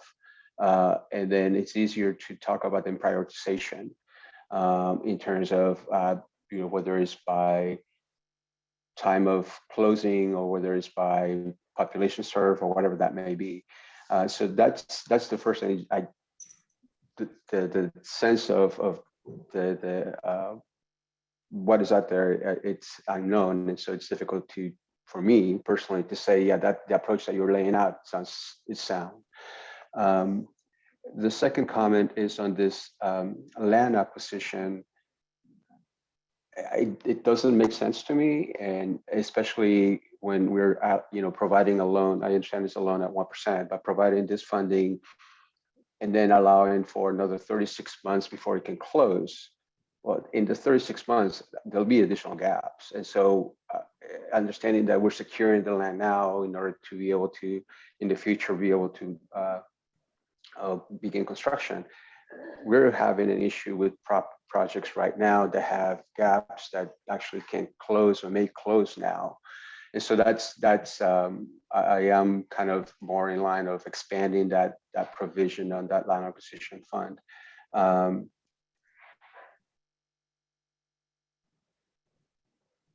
On your guidelines, it says that for a project to be able to, one of the criteria is that it needs to have funding from local jurisdictions. What does that look like? And obviously coming from Beaverton and Metro, we have the Metro One funds. Is that sufficient? Is there local funds that and how much is the right amount? And I asked that because honestly, for the city of Beaverton, we don't have a lot of funding. And so anything that we can provide, whether it's $100,000, $500,000 is a lot from our budget. And so kind of what is that essence that you're looking for in terms of local partnership in these projects? Thank you. And so I just thought I'd respond on a couple of points, Councilmember Mena. So I guess I'll just low-hanging fruit in terms of the land acquisition funds. I think those were prescribed to us and given to us $10 million from the legislature for the acquisition of projects of land for projects in our pipeline. So I don't know without some legislative or budget note intervention that we would have a lot of bandwidth around that. And I think part of it was really couched in response to our 4% PAB constriction that is requiring some projects that had hoped to close in 22 to be moved into 23. And so with the theory there was they're incurring costs that they hadn't anticipated in terms of holding land, and could that resource be used? I do think that we should see what the uptake, what the actual need is for those resources. We think that there are some projects where that is going to be a game changer for them if they've been waiting, anticipating their close date to be able to not lose the property, for instance. But in that vein, I think we need to make sure to be iterative around that and go back to our legislative fiscal officers around any need for changing. And if anything, I think moving those resources into the market cost offset fund. Again, we've just opening our traditional land acquisition program resources, which we have on the street. So I think there's that piece to it.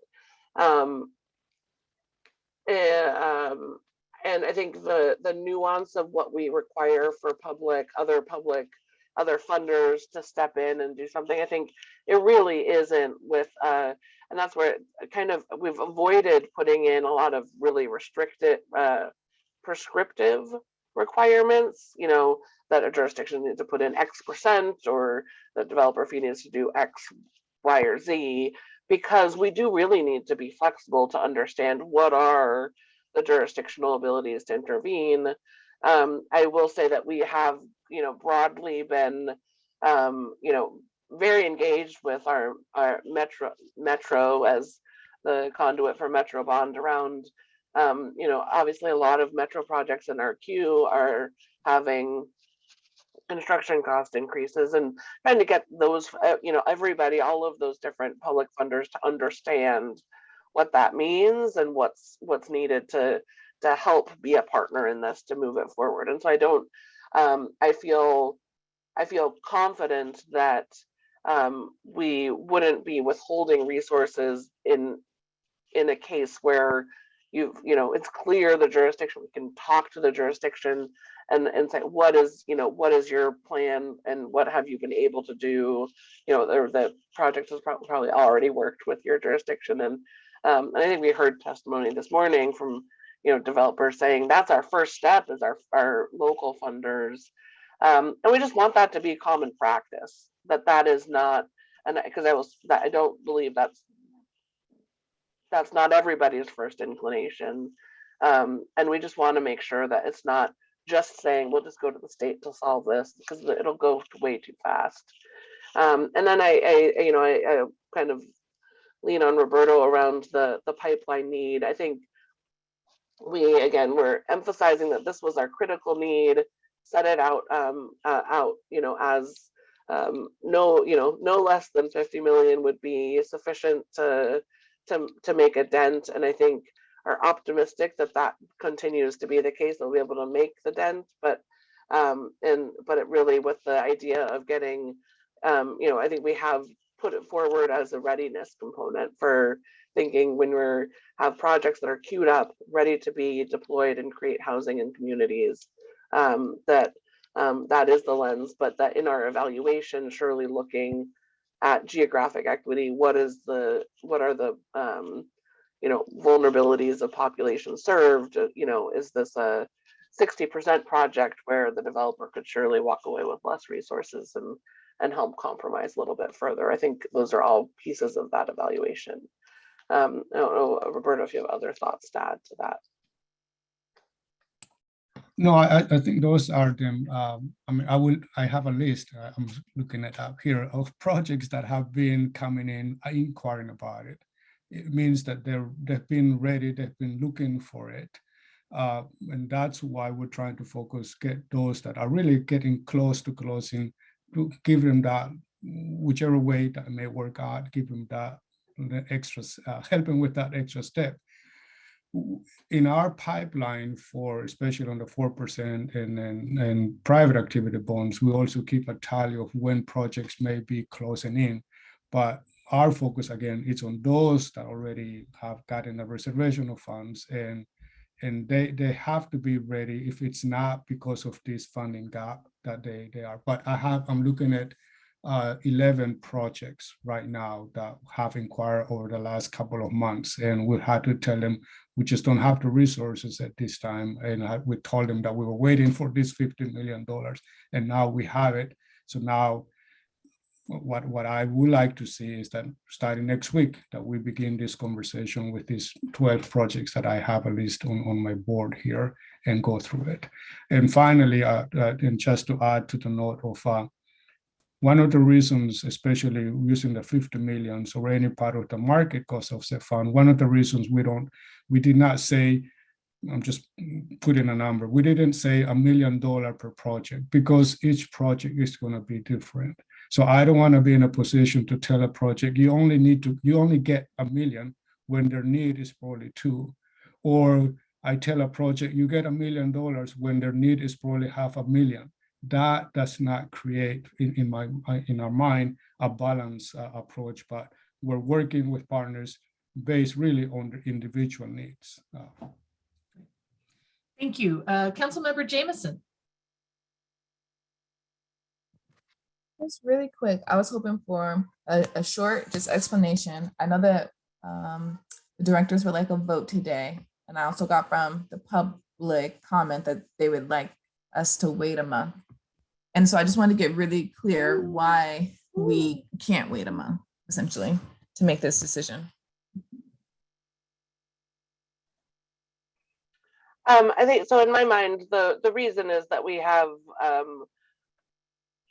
there's a pressing need in the pipeline, active requests every day for projects that are trying to get aligned up to get to their closing date, and so the longer that we push that back, the more risk we're putting to projects that they're not going to be able to get to that place where they're ready to close. I also think, to the points that were expressed this morning, it was really with the idea that they wanted to give kind of input or thoughts around how we implement this. We can continue to have those conversations with sponsors. And I think that, and I've had many conversations with folks that have, given feedback both into the creating the framework, as well as feedback once we've put it into the public record through the Housing Stability Council packet. And I think it's really around I think to the kind of similar points that we were just talking to, what does local jurisdiction commitment mean? What does, how will you evaluate if we've asked for, part of the evaluation is, have you deferred as much developer fee as is possible? And so concerns that we're going to say you have to cut in half your cash developer fee or something like that. And we haven't been prescriptive because we need to be negotiative. We need to be able to be collaborative. And so I think, which is honestly a place that we are not traditionally able to be in, because traditionally we are operating in a NOFA process where we've prescribed funding limits, we assess DCRs, we kind of very transparent, but need to be very inflexible in some kind of fundamental way, and that this is something that we do to be different than we normally do, because we need to be collaborative. We need to be thinking at the table with folks saying, okay, what are the creative solutions? Okay, what have you done? And is there the way that we can use some of these resources and then also, deploy another support to it to make you whole and able to move forward. And so I feel like with again, respect and deference to the those that testified, that this is, it does feel different, and it's because we're trying to do this differently. And I do really believe that time is of the essence. The reason and rationale for these resources was to be responding to this kind of critical moment in time, and we need to get launched and moving forward on that. Great, thank you, Natasha. Director Bell, could you offer any advice to the council around the timing issue, the need for a decision today versus the ability to defer the decision to next month? And along with that, I would just ask my colleagues on the council, what would be different in a month to make the decision, right? What would be the changed information or understanding versus making the decision today? And I'm asking myself that question. Director Bell? Yeah, thank you for that, Councilmember Lee. And I think that is the exact proposal, if you will, that I think collectively that we want to think on here. So to Director Datewaller-Davies' point, we have very real projects that are waiting in the wing, which is why there is this need for a decision to be brought forth to council. So that's one piece. I might offer to the council similarly to how we approached the rent increase policy conversation last week, in which there were sort of two components to it, in which one part of it we were able to get a vote on and proceed forward, and to be responsive and honor the public comment that was offered today, but then also probably more broadly some partner input or conversation, making sure that we are clear, that the council is clear, that the public is clear on where those places are to provide and offer feedback and perspective and direction that we're seeking from the council, and how to make sure that that comes back to this council for transparency on what we moved forward with, and then also the contours of what we're hearing from our partners. And so I would offer that in terms of I don't think it has to be one and sacrifice for other. I think that there are very real projects, and so we want to make sure that we're not having holding things up on that end, but we also want to honor the dialogue and the very real and specific feedback that we heard from many of our partners, and wanting to have those conversations and make sure that their perspectives are offered back to this space. Thank you. Councilmember Farrell. Thank you. Yeah, I just was going to say, as someone on the council who's less directly involved in this type of project, since I'm more on the service provider side, it is sometimes confusing to hear some of the feedback, both from other council people who are more familiar with these projects and public comment, and then hearing from staff. I guess like my instinct is to trust in their expertise and their judgment. And so I'm just offering that up. I mean, that's why we have staff, and I feel like they are asking for a reason. So I guess unless I hear from other counselors, we really do not want to make this decision today, because I'm one of the people who has to vote first. Since my name ends, closer on the front end of the alphabet. If someone disagrees with my thinking, I'd really like to hear that before we're calling roll. Thank you. Any other council members who haven't had a chance to offer a reflection or a perspective?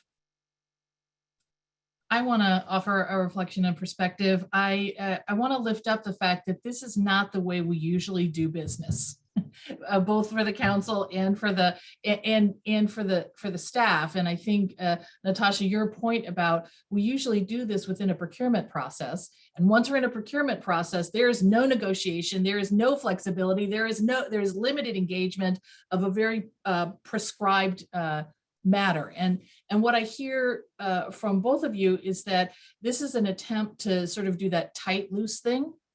Tightly, we want to establish criteria. I want to be clear about what that criteria is. And loosely, there's not a lot of detail under that criteria because we want to be able to negotiate on a case-by-case basis with individual developers for individual projects, taking into account all of the criteria, our statewide housing plan, VES, et cetera, et cetera. That is a new practice for us in this moment. And I'm appreciative of our attempt to try to get there.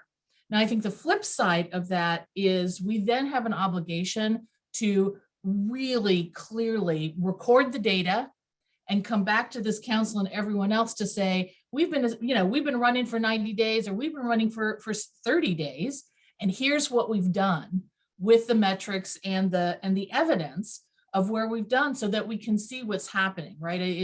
It's not a lack of trust in our staff people. It's a lack of it's a desire for accountability to make sure that we understand what's happening in these individual negotiations. And so I just want to acknowledge the nervousness perhaps, or that people have about how is this really going to work? And I'm not going to be in that room and I have agenda, all of those kinds of things. And Councilmember Farah, I appreciate your reminder to us that we have professional staff who are there to do this work. Our job as council members is to set policy and to advise directions. And if we need to do more of that, then let's do that. However, I can't imagine what will be different in a month than where we are right now. And the only last caveat I would say about the need for data collection and reporting back is that I want to understand very clearly how racial justice and equity is centered in these conversations. Because as we have talked about many times, urgency and time is of the essence aren't always supportive of our racial justice and equity goals. So I'm going to want to hear very clearly about that. And this may be the opportunity for some of these projects where we've had these conversations about they came in under past values and agreements. They're not in under current values and agreements, where we get to have that conversation again as we have this conversation about how do we fill these gaps in increased costs. So thank you for that moment. Are there any other comments or reflections from the council before we go to a vote? Councilmember Mena, thank you.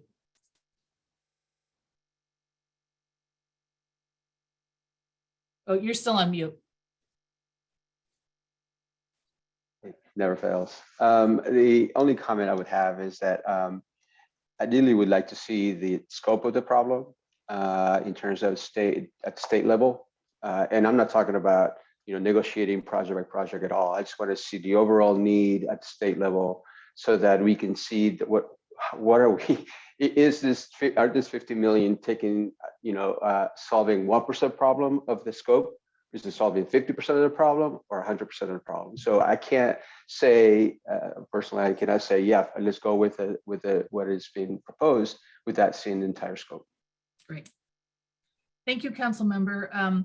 Staff, I think there's a couple of places where we're asking for additional information. And I think if we move this to a decision with the council, we're going to want to put this on next month's agenda. And we're going to want to have some of the data that Councilmember Mena and others have requested, both for the landscape of what the size of the problem is across the state, what those numbers look like, and then depending on whatever action does or doesn't get taken, what happened in the month between this meeting and the next meeting. Absolutely.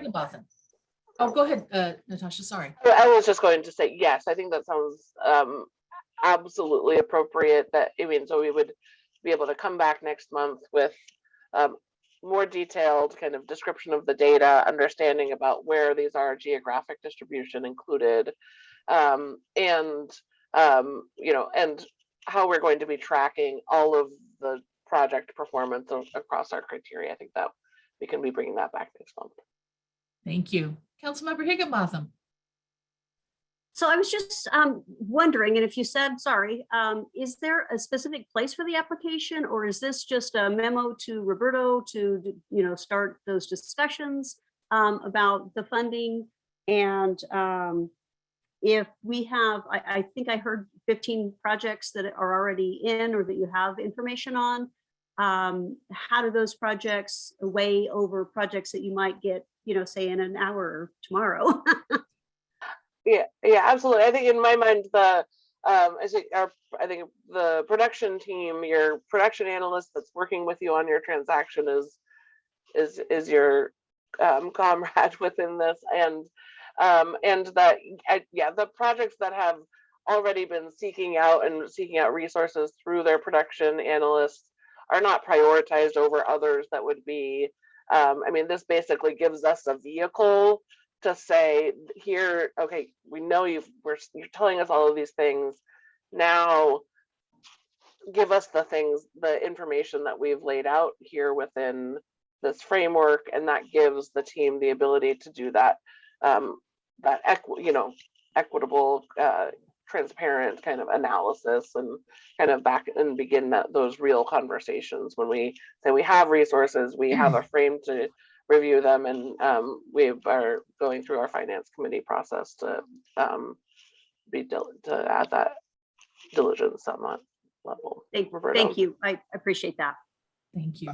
Acting Chair Lee, can I just add very quickly that for those partners and sponsors that have not used this resource in the last time, and for anybody for that matter, we'll post this framework and the required documentation that needs to come in on our web pages. And that's the vehicle for people to, we've outlined in there what that request looks like and what it needs to come in that. So we'll make it available so that everyone has access to it. Maybe in the director's message, we can also add that. So we'll find different vehicles where we can make the information available for any that has not had this opportunity to apply for. As an aside, I would encourage us to proactively reach out to every project that we have currently under development to make sure they have it, versus thinking people will get to the website or any of those kinds of things. We'll be happy to do. And my staff just let me know that actually it's 17 projects in the queue. So great, good. We can come back with more data around that. Great, thank you. With that, I'm going to close our discussion and invite a motion, please.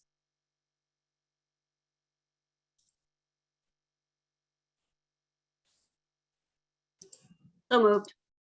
Thank you, Councilmember Higginbotham. Is there a second? Question, what is the motion for? The motion is, let me get right here. Natasha, can you read it for me before I get to the? I've got it up, council members, if you'd like me to read it. Thank To you so much. reestablish, certainly, to reestablish the market cost offset fund and continue to delegate authority to the executive director to approve increases to funding reservations recommended by OHCS Finance Committee to fill gaps caused by construction materials and labor cost increases for projects that have yet to close on their construction funding. Also delegate same authority to approve acquisition funds that can help stabilize the financials of projects and pipelines still working on securing their construction and development financing. Thank you, Shaloa. And to clarify that that is for projects that are closed that are leasing soon. Right? Yes, that is my understanding. Yeah. All right, So we have just a a motion, clarification. we need a second. I guess just a clarification. So I thought that we were moving to delay until we had the data, but that's not the case. We're voting on the motion right now. What I've invited is a decision on the motion. If that motion cannot be considered or is defeated, then I'll entertain. I don't think we need a motion at that point, but I'll check in with Shaloa and Director Bell. So we're still waiting for a second on the motion. And am I able to second, Shaloa? You I'll are. second it. Oh, great. Thank you. Councilmember Jamison is seconding. Thank you. Perfect, All right, thank you. roll call, please. Thank you, council members. Councilmember Farrell, Yes. Councilmember Higginbotham, Yes. Councilmember Jamison, Yes. Councilmember Lee, Yes. Councilmember Mena. No. Thank you. Motion does not pass at this time. All right, I will entertain another motion.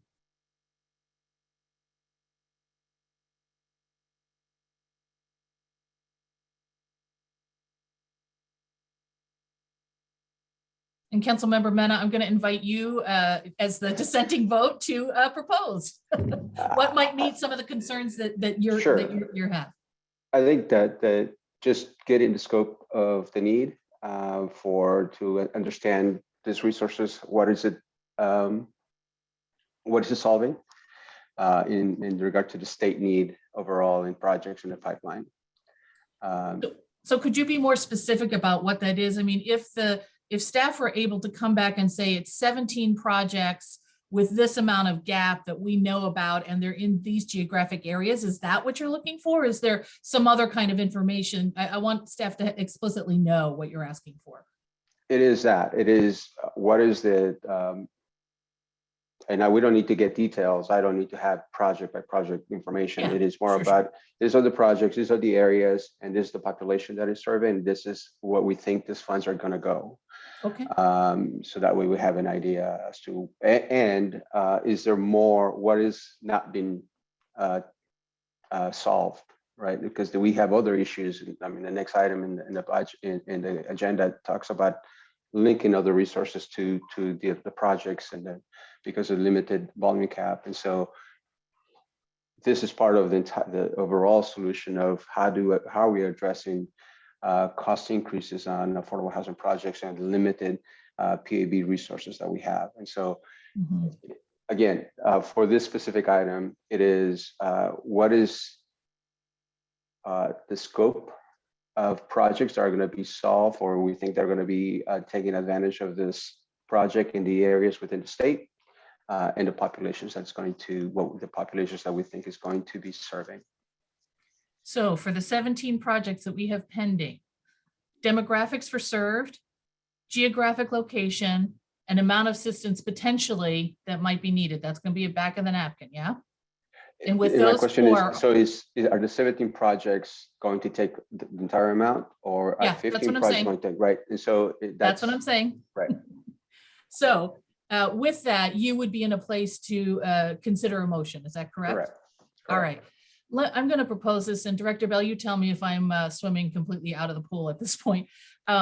We have 6 briefings that need to happen, and this is our last decision-making piece. And because we've lost some members to unavoidable issues, we are at a quorum such that everyone has to be in alignment one way or the other in order for a decision to be made. That's not trying to force people into agreement. That's just saying in order for us to take action, we all got to be on one side of the question or another. My question to Natasha and Roberto is, can you put together those 4 pieces of information by the end of the meeting? We would take a break, move into our 6 briefings, and I'm including the homeownership briefing that we weren't able to get to this morning, and then recall this item for a decision, assuming that we can get the information that Councilmember Mena is asking for. Yeah, so I guess the challenge, I mean, so we can say what right now what we have is what they've said we need, which is $10 million. Hasn't let us do. That's right. That negotiation. So without the program authorized, we can't do the negotiation to say, that seems like too much. What have you done? What can we do. So it really is completely fictional until we work through, but we can certainly pull that together. Yes. I can work to pull that assessment of what we already know is in the plate to start with.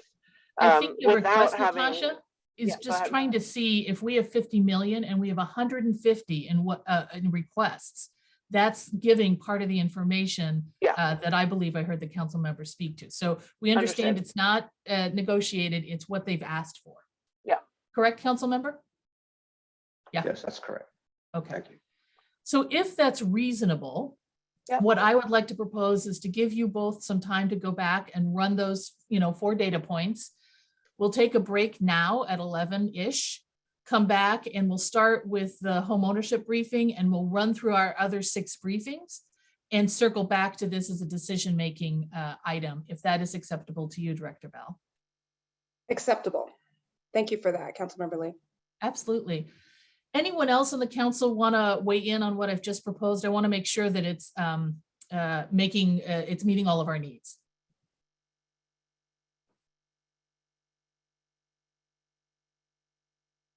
Wonderful. And I want to thank Councilmember Mena for being the lone voice. That is not always an easy position to be in. And I appreciate that we're all hanging in here and talking it through and discussing it. I also want to thank and appreciate the public comment. And I hope those who are listening understand how deeply we try to listen and learn and reflect what you bring to us as a council. So while this is a little bit of sausage making, I think it's great sausage making, and it shows that we are still in it with each other. And we're going to try to work to whatever place of agreement and hold that we can. So thank you, everyone, for keeping in here. What I'm going to propose is that we're at 11:01. Let's take a break. We'll come back at 11:15, and we will be back with Cassandra and the briefing on the homeownership piece. And then we'll go back to the 2 briefings, Natasha, with your team, and then go to the stability side. All right. Thanks, everyone. Please get up. Don't look at your screen. Don't try to do 2 hours of email in 15 minutes. Let's all get up and take a break. Thank you.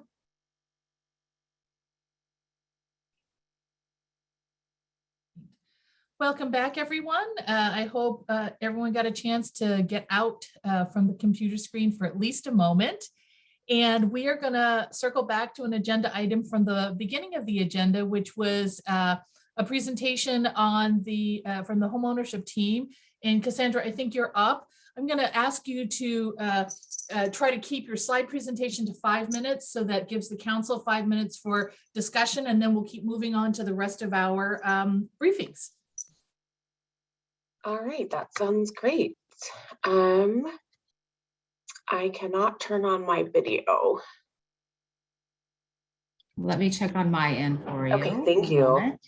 And my apologies for the delay this morning. We were moving faster than the agenda. It's okay. All right. Oh, good morning, council members. I am going to share my screen here. Yes, you should be able to share your screen. Okay.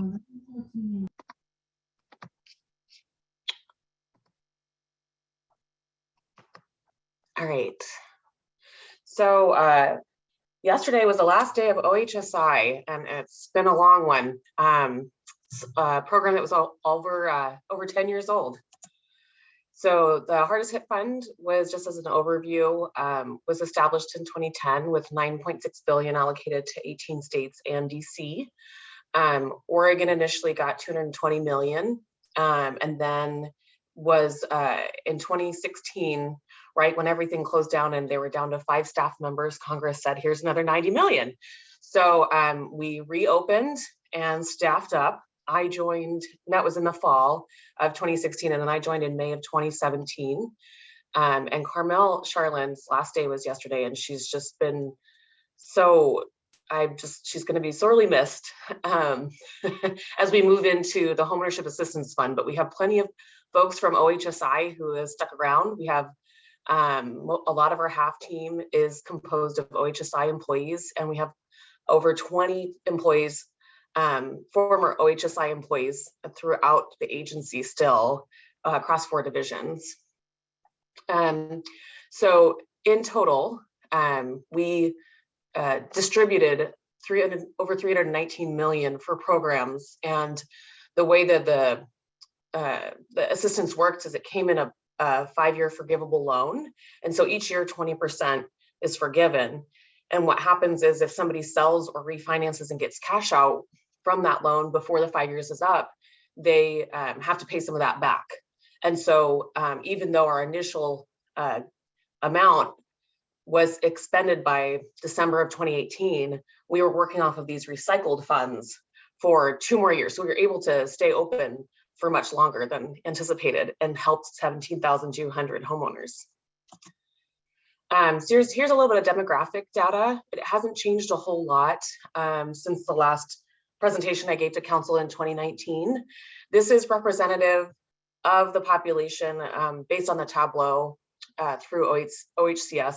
This is pretty representative of our population within Oregon.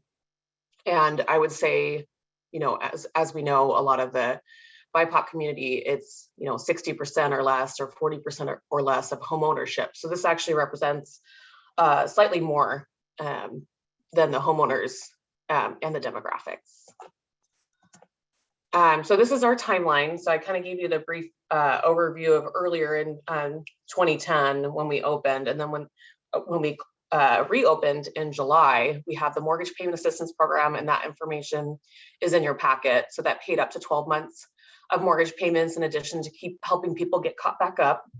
And then the loan preservation assistance program, the LPA program, paid up to $40,000 in past due mortgage for folks that, you know, they recovered from their hardship, but they still needed help getting caught back up to get back on their feet.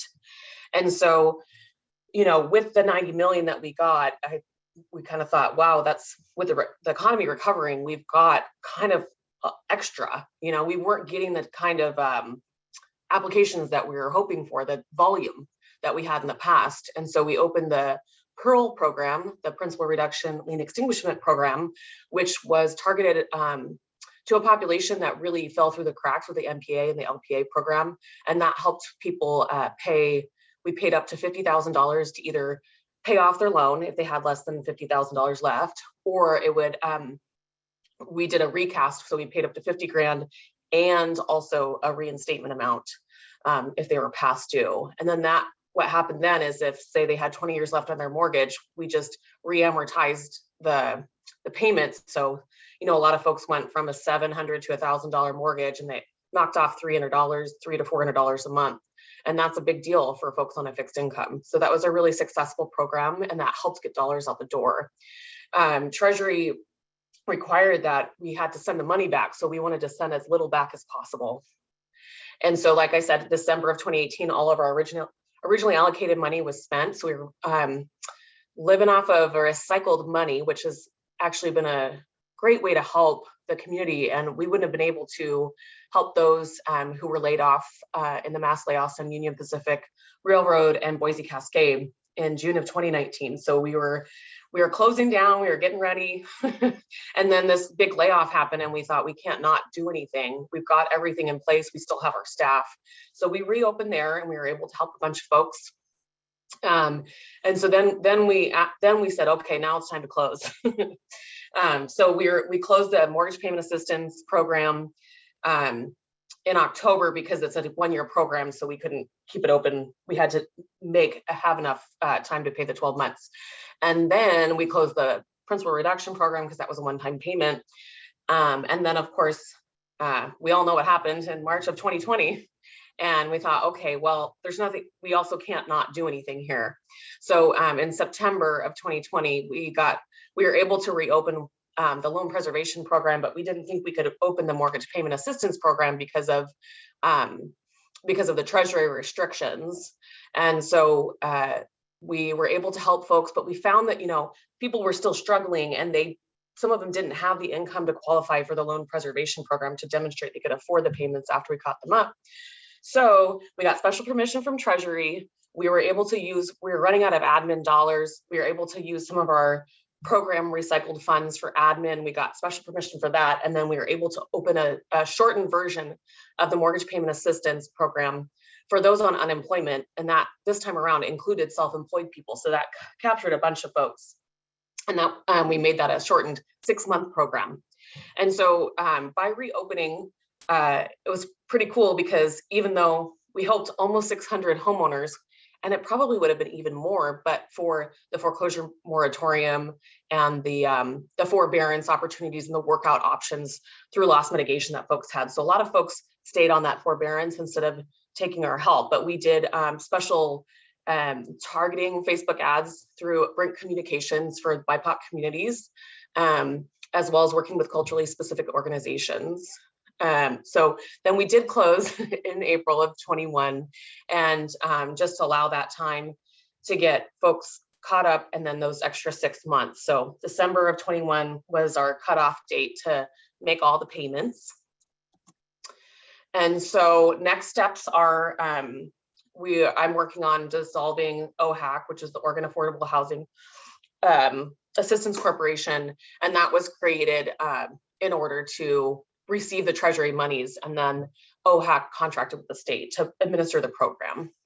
And so what needs to happen now is all those forgivable loans that we gave folks were recorded as a lien. So now we need to assign all of those loans to OHCS. So those will be in OHCS's possession, and we have a new staff member or continuing staff member from OHSI, new half staff on Kim's team, processing those loan payoffs. And at one point we were bringing in about $1 million a quarter. I think it's closer to half a million a quarter now. So that money will continue to fund the loan payoff money and hopefully other future homeownership programs.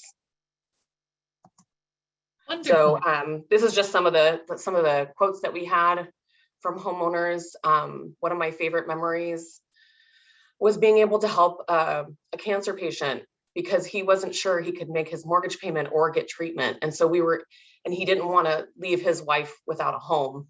Yes. And so he was putting off his cancer treatment in order to pay the mortgage. And so when we were able to help him, that was one of my favorite stories. And it just, you can see the impact, and especially these folks on a fixed income, that Pearl program was just amazing for them. They could buy groceries and not have to worry about, that kind of thing. So that's it. I hope I made it within that 5 minutes. It's okay. We wanted to hear it. Take a breath.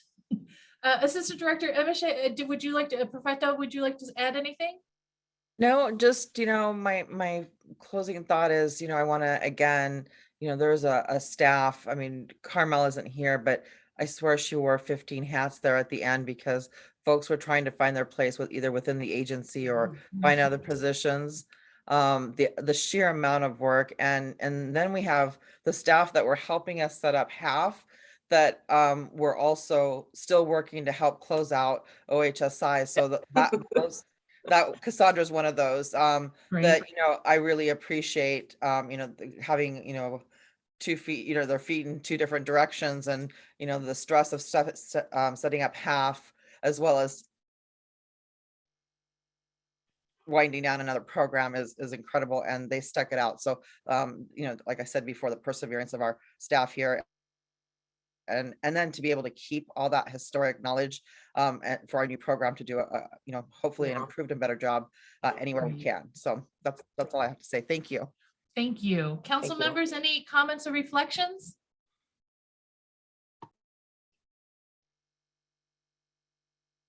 All right, we're just going to send you the love. Thank you. And thank you. What was that? Over 17,000 people are still in their homes. Oh, and I should say we had a 95% retention rate. So with folks staying in their homes within 2 years after receiving assistance.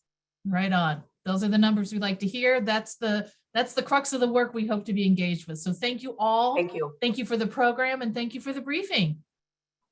Bye. All right. Next up, we're going to come back into the housing side of things. And I think Becky and Andrea Mathias are up with a briefing on resource allocation strategy for LIFT and housing trust funds.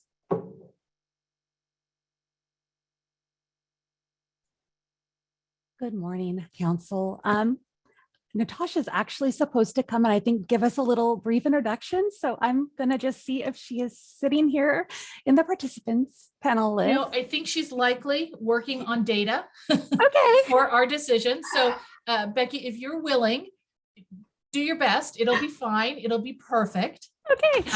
And I just will say to the council, this is not a decision that we need to make. This is a briefing. So it's an opportunity for us to get information, do a little learning, and Becky and Andrea Mathiasen are going to share that with us.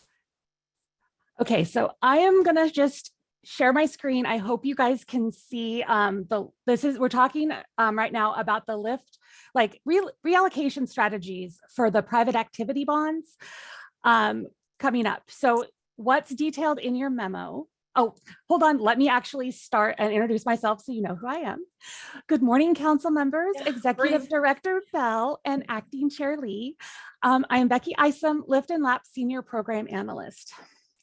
As you read in the memo, we're looking at ways that we can diversify and try to collaborate with people to work within the private activity bond issue that we have recently discovered. I'm going to talk about some strategies that we have come up with regarding LIFT. So I'm just going to discuss LIFT and then I'm going to pass it off to Andrea to talk about Housing Trust Fund, okay? So historically, projects in the Portland metro region account for between 19% to close to 50% of our funded projects for LIFT rental. With this in mind, staff are proposing to make available approximately 20% of the $120 million in LIFT rental resources for the 2023 NOFA round, specifically for Portland metro projects as a way to free up private activity bonds over the whole state. And one of these ways we can do this is by combining funding processes with those jurisdictions. However, we're still like nebulous on those details. We have to work them out. This is literally just a first, like, you guys, this is like one of those temperature checks. You know, we want to know that you guys are on board with this. Staff are aware that the smaller urban area projects are unable to compete against projects from the Portland metro region. It is why we did the mid-sized urban set aside last year for the 2022 NOFA that we're currently in. So if 20% of the LIFT 2023 rental funds are allocated to be paired with metro bond projects, then the expectation is that no projects from inside the Portland urban growth boundary would be allowed to submit an application for the LIFT rental NOFA in 2023.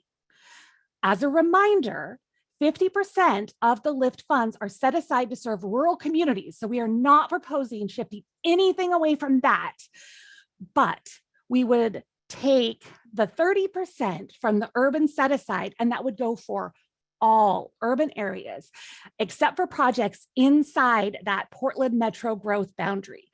That is what I've got on the slide that you can see. And I just want to know, what's the temperature check here? You know, I'm happy to answer questions about this. Otherwise, I can pass it over to Andrea and we can talk afterward, after we both present. Let's take a moment and just talk this through because again, we're being asked for feedback and early reactions. Yes. Council members.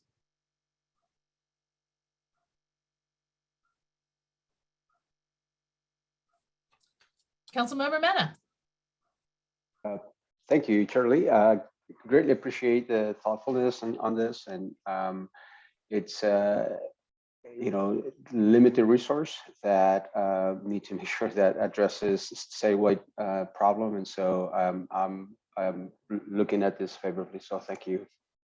Thank you. Other comments, reflections, curiosities?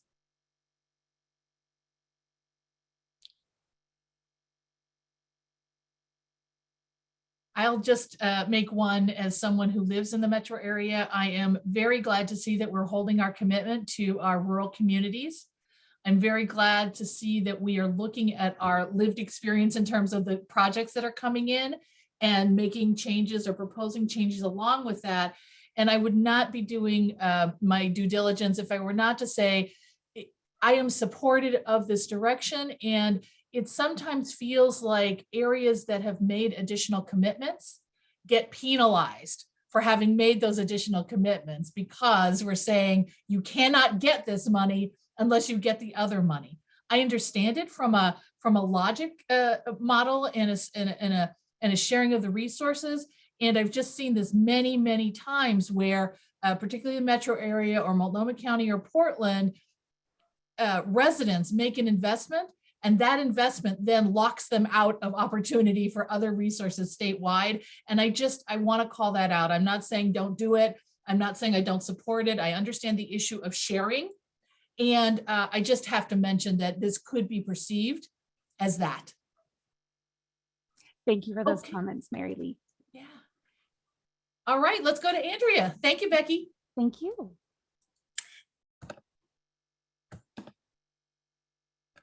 Just sharing my screen here. There we go. Good morning, Acting Chair Lee, council members. It's nice to see everyone. So I am just doing a similar presentation to the one that Becky did, but this is about the Federal Housing Trust Fund resource.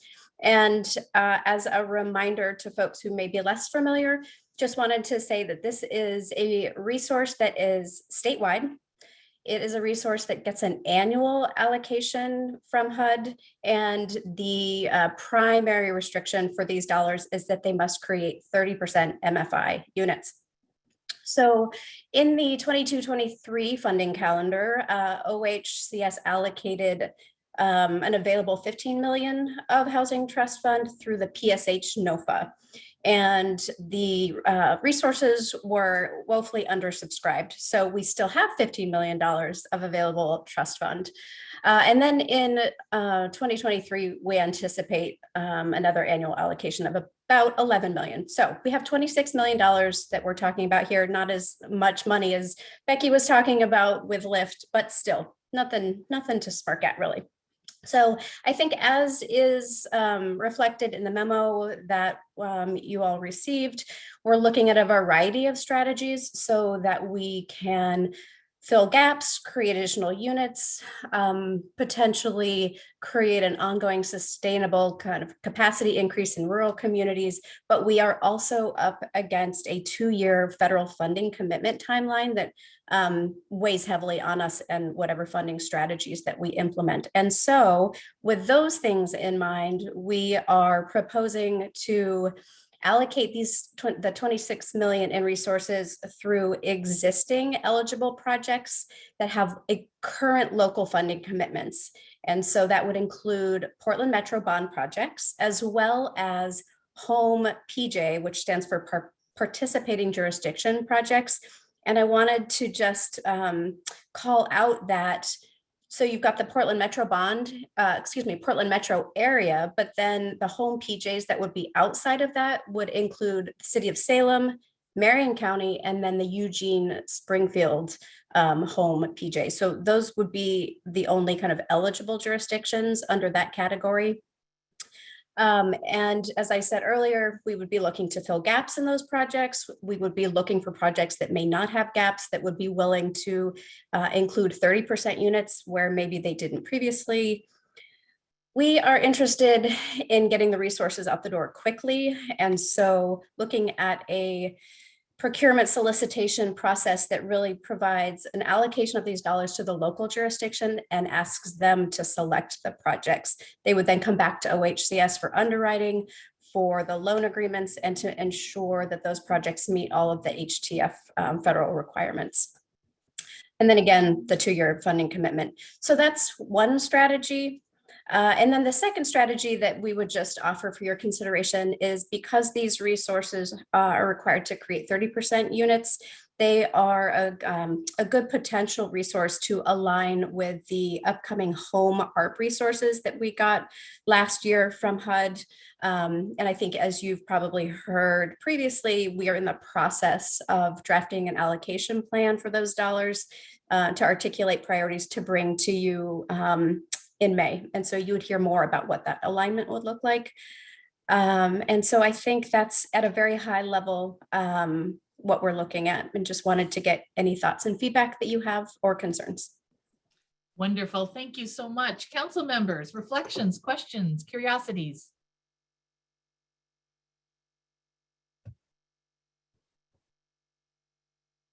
Councilmember Mena. What I said before as well, appreciate the thoughtfulness in terms of, here's a tool that has been underutilized and looking for ways to utilize the resources in this great time of need. So greatly appreciate the staff's work in all of this. I mean, all I know it's challenging throughout the design process, a very difficult situation. So the staff's work is amazing. So thank you. And Councilmember, could I also ask you, you were referring to this in our earlier discussion of what are the potential connections between this offering and the other piece, the other action we were asked to consider. Is that correct?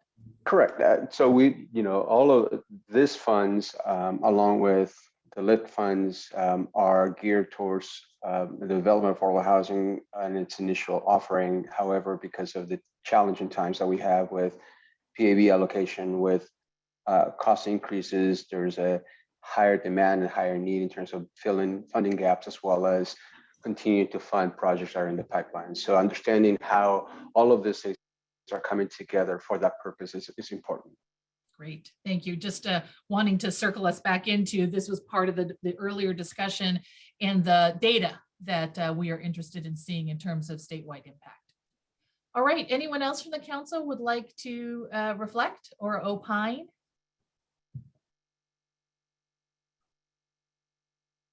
All right, with that, I will say thank you. And we are on the agenda, it said it had Natasha coming back. I'm going to propose Director Bell, unless you have another thought, that we postpone that till the end when we come back to give Assistant Director Detweiler Davy a little bit of time.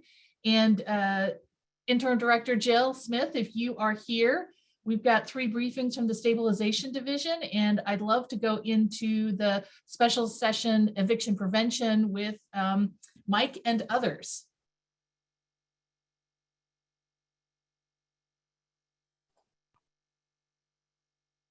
I am here. Thank you, Chair Lee. I appreciate the opportunity to share lots of great information with you. I'm just getting my notes brought up real quickly here.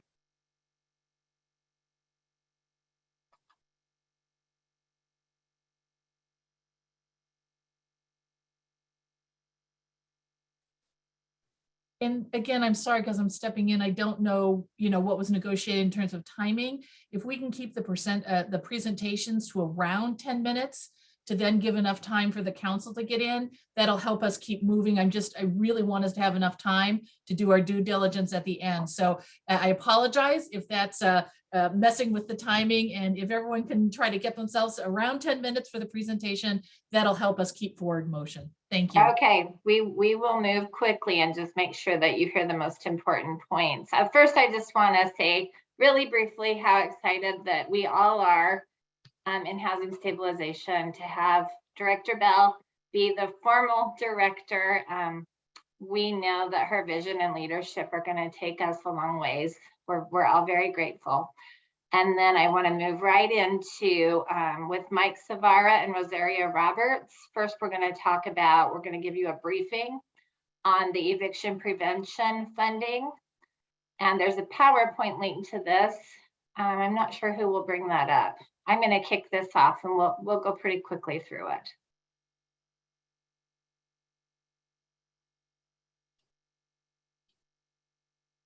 Okay, it looks like we're ready. So as you all know, the December 2021 special legislative session included $100 million in state resources. And those were allocated for OHCS to plan, develop, and implement eviction prevention, or what I prefer calling it is housing retention measures. We need to keep our families and our neighbors housed.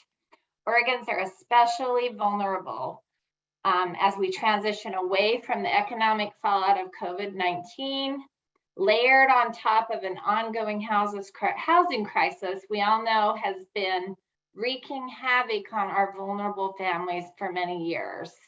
These new resources were intended to kind of cushion this transition away from the pandemic-related emergency response towards strategies considered to be best practices in the work to reduce evictions, making them a rare occurrence. And I just want you to kind of understand what we've been thinking about as we've planned for the utilization of this amazing resource.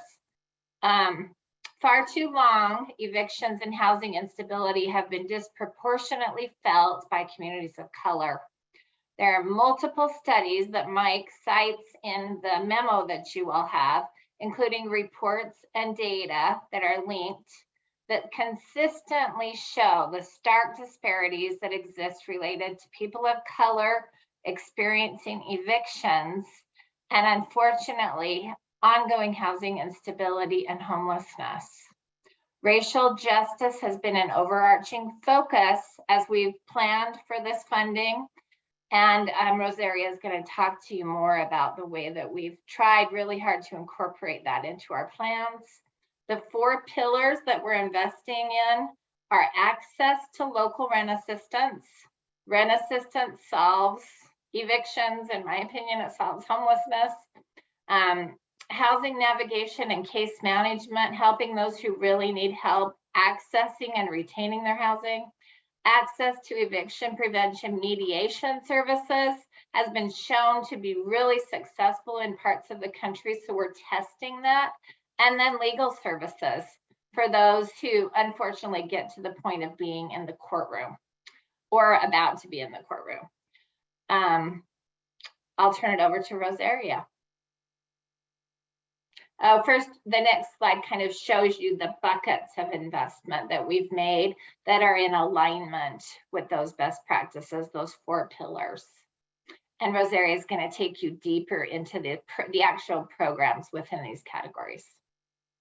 So, Mike, are you going next or am I going next? Given the time constraints, let's just skip this section here, and Rosaria would love to have you dive into the next slide if I can find my mouse here. There it is. That's okay. All right. So good morning, Acting Chair Lee, Housing Stability Council members, and Director Bell. I want to thank you for the opportunity to present information on steps we have taken to implement a more equitable funds allocation model for Oregonians. With many sections of our population still reeling from the economic, family, and social hardships of COVID-19, we invested in upstream partnerships to mitigate the impact of evictions and houselessness on peoples across the state. We have invested in partners with the Fair Housing Council of Oregon to deliver fair housing trainings to community groups, social service advocates and agencies, homeowners and renters, and the hiring of civil rights attorneys to increase their legal pool. We have invested and partnered with the Oregon Law Center to advise and represent tenants in eviction defense matters, conduct intakes and assist attorneys with casework, and increasing the hiring of evictions diversion program attorneys. We have partnered with Oregon Health Authority to bring resources to extend the work and local impact to a select group of culturally specific organizations directly connected to and located in communities offering eviction diversion counseling services, rental assistance, and case management.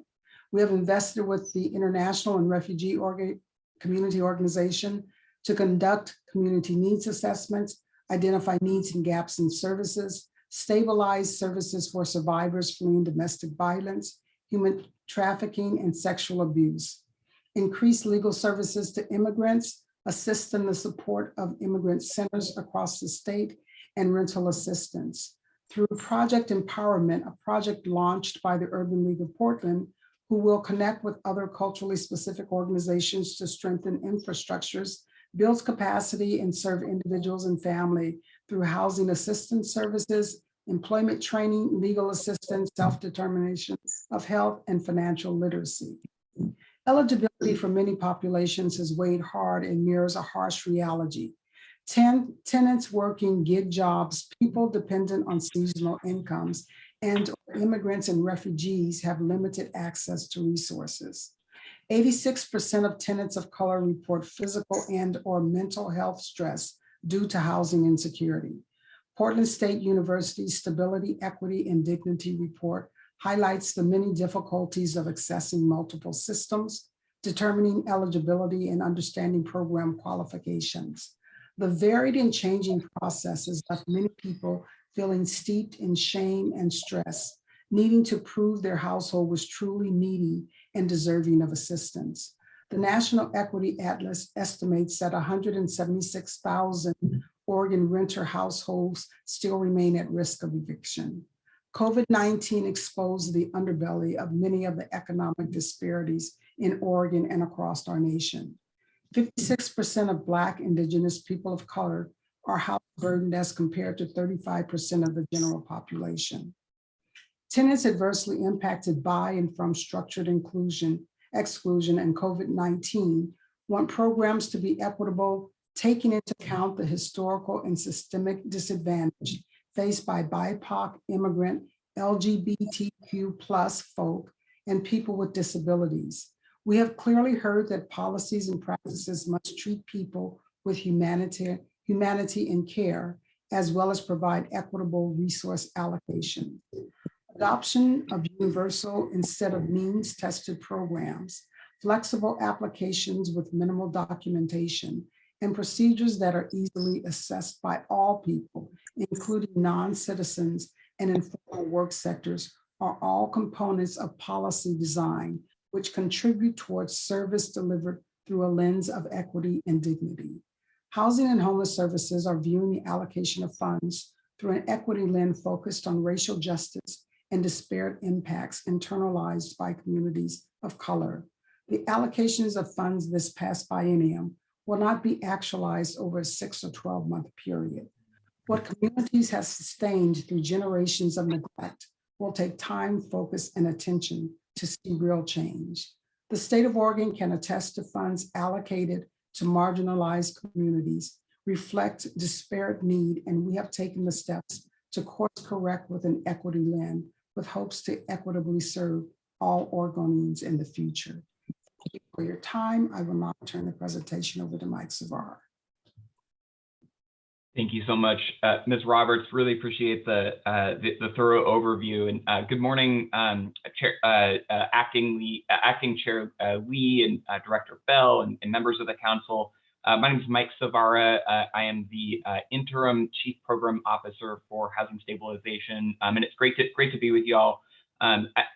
Given the time, I'm gonna sort of skip through some of the different components. The packet really outlines many of the different investments we are making, and I would love to hear feedback. Ms. Roberts covered so many of the broad strokes and really important critical pieces that we wanted to hit on today. So I'm gonna skip through a few of these slides for time's sake. However, one investment that I just wanted to sort of highlight and elevate that we're going to be working on with several key partners, including our national experts, technical assistance experts, is really around lived experience engagement. We have really been seeking opportunities where we can think about iterating our program design based on community feedback as we're going.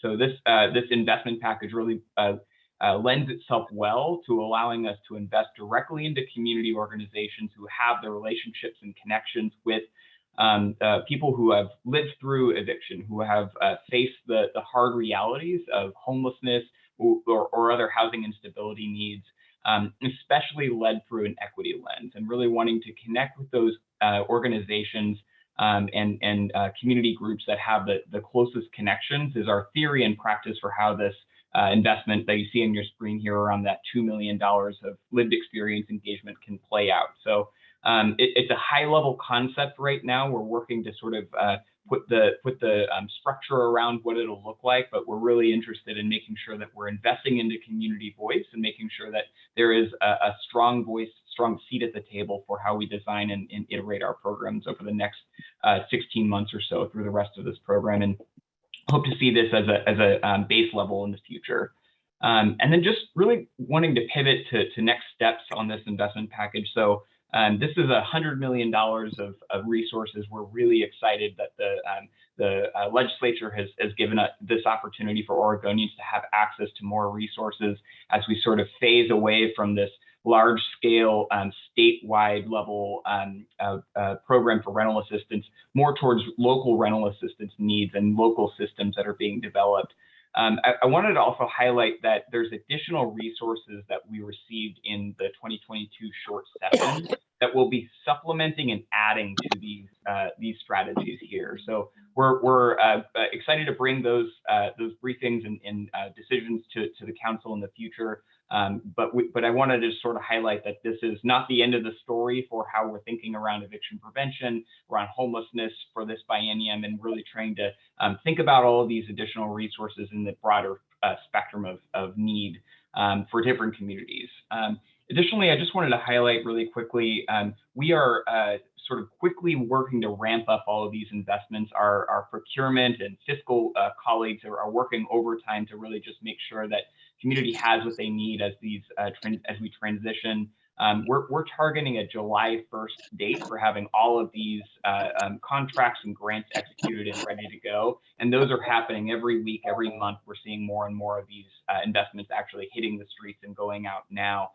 Roughly around half of the resources are available to communities at this time through our Community Action Agency network and through other key partners in this package. Another piece, just highlighting the need to stay flexible and iterate as we see things change, as the dynamics around housing access changes. We're ready to pivot and think through how these investments can flex in real time. One great example of that is the rising rents that we're seeing across the state, as well as in some of our urban metropolitan areas. I saw a recent study that showed that 39% rent increases are sort of the average in the city of Portland. We are the highest in the country. And so those additional rent increases are going to pose greater risk for folks facing housing instability. And so we're ready to think about how these programs and resources can pivot and support folks in real time. And then just lastly, wanting to just continue to think about how we incorporate outcomes and results into these processes, into these agreements. We're working really closely with our research partners, and as you saw, a large investment in the Portland State University Homelessness Research and Action Collaborative to really think about program design, program evaluation, and understanding the results and outcomes, especially for those who are most impacted. So they're going to be a big focus of our attention, a big focus of the conversations around how this investment is playing out. And so we're just excited to bring that lens into this work from the early stages. So with that, I will yield back, and hopefully we're near our 10-minute mark, but I apologize if we went over, and happy to take on more questions or comments from the council. Thank you so much. And again, these are guidelines. They're not hard and fast rules. We're all doing our best here. And this is important information. I don't want us to travel too quickly. So thank you all for the presentation, and council members, reflections, questions, comments.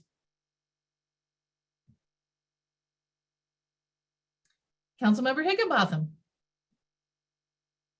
I just want to say thank you to everybody at Oregon Housing for the hard work that they've done, being flexible, being understanding, being able to have conversations with us that have been really difficult, and hanging in there with us. It's been a long couple of years through COVID, and I don't know that I see any relief in that in the near future, but certainly appreciate the partnerships and Mike specifically, we've had some really interesting conversations, and I just appreciate your openness and willingness to have those with me. So thank you.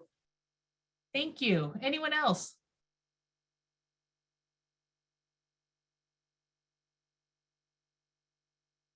Okay, I got to get in here. It's too hard doing the facilitation. But I'm going to do it.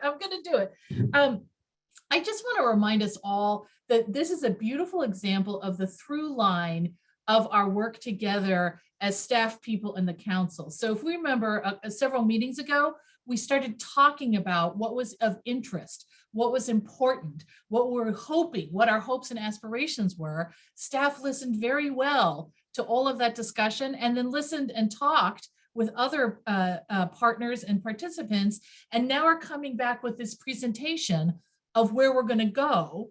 And then, as Mike, as you talked about, we're going to get some future information about how the rollout is going. So this, to me, I just want to point out that we should all have a sense of satisfaction in what are very difficult and challenging experiences, this arc of engagement, problem solving, proposing, thinking, visioning, testing it, and then coming back. That's our best work. And that's not to say there's no mistakes. That's not to say that we don't bump our heads and skin our knees or any of those kinds of things. I just want to acknowledge the commitment to that kind of work and the fact that we're seeing that kind of the results of that process and work here. So thank you to everyone. And I just want to acknowledge that Chair Hall is back. However, her computer access is still not there. She's will join us by phone. And with her permission, I'm going to continue just to facilitate because it's difficult to be on the phone and be able to see people's faces and et cetera, et cetera. So we're back at a quorum of 6. Thank you. And let's move on to the DOA briefing with Tim and others. And I'm going to say the same request to you, Tim, if you can keep your presentation close to 10 minutes, and then we'll use the rest of the time for the council to ask questions. I can, oh, and hey, Steve, I can think that we might take a little longer because we are all, oh, and Dan, it's the whole team here. I might think that this is an area we don't usually as a council spend a lot of time with. So we might have some more questions for clarification and education purposes from you. Well, good morning, Director Bell, Chair Hall, council members. Good morning, good afternoon. I think we're right about there. So I'm here to discuss the DOE state plan. I did have originally about 20 minutes on this, so I'm going to do the best I can to shorten this. And I'm hoping I can leave enough time at the end. I have a video that Multnomah County came up with that is really shows weatherization, what it's all about. So I'll try to get through this as quick as I can. So the DOE state plan basically acts as our manual for the program, and it mirrors the application that we submit to DOE each year for this formula funds grant. The Housing Stability Council acts as the policy through statute. We're required to have a policy advisory council that will give us input, advise us on the plan, and give us thoughts as how to adjust the plan.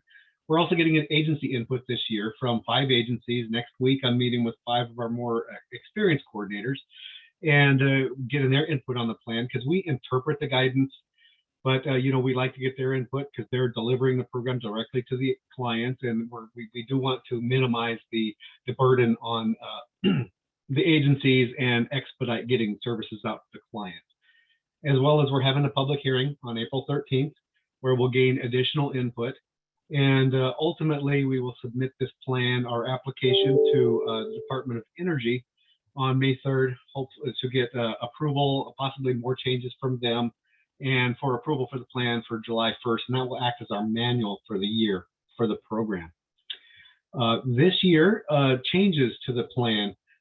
We are in a continuing resolution, so the budget did not increase. If you note, last year to this year, the budget is the same.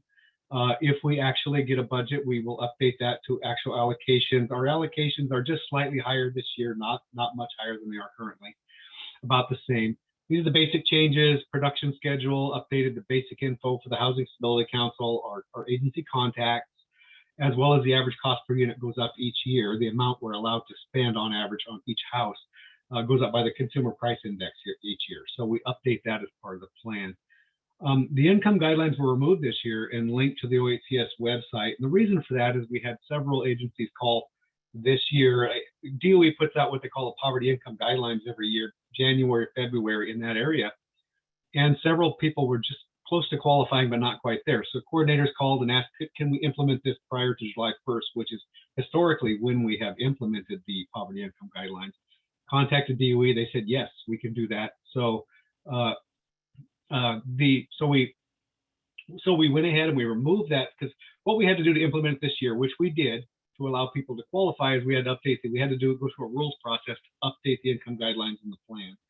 So it just made sense to take that out. Next year when this happens, we will just update the website, link to that, and update it on in our Opus database, send out an email to the agencies, and we'll automatically be updating to the new income guidelines. So the great thing about that, we're casting a wider net earlier to get more people into the program, which is always a challenge. We also updated the definition of high energy burden. Now the DOE program, or our whole weatherization program, we have 5 priorities. That's elderly, handicapped, children, and high energy burden and high energy user. Our high energy burden was come up with years ago through a process. We came up to 11.6%, which the accepted is right now 6% is considered high energy burden. So we adopted that. And what that's going to let us do is cast a wider net. And quite honestly, because communities of color tend to have a higher energy burden, that's going to give us a way to elevate them in the wait list for weatherization to possibly serve more of people of color, under the program, which I think is a real win for us. And the more people we can serve, the better all the time in the program. We also updated the TNTA plan. Our training center, Oregon Training Institute, lost the trainer this year and lost some certification. So we were out of compliance with DOE requirements for training. So we added Energy Smart Academy out of New Mexico to provide those certifications in the meantime until OTI gets back on their feet and is able to provide the training themselves. We also updated the health and safety plan, which I should note that the DOE program is very healthy. It's not just energy conservation, it's also creating a healthy home when we're done. So we address indoor air quality, combustion safety are two big issues that we covered in this program. So we updated that to meet the DOE requirements, pretty minor changes this year.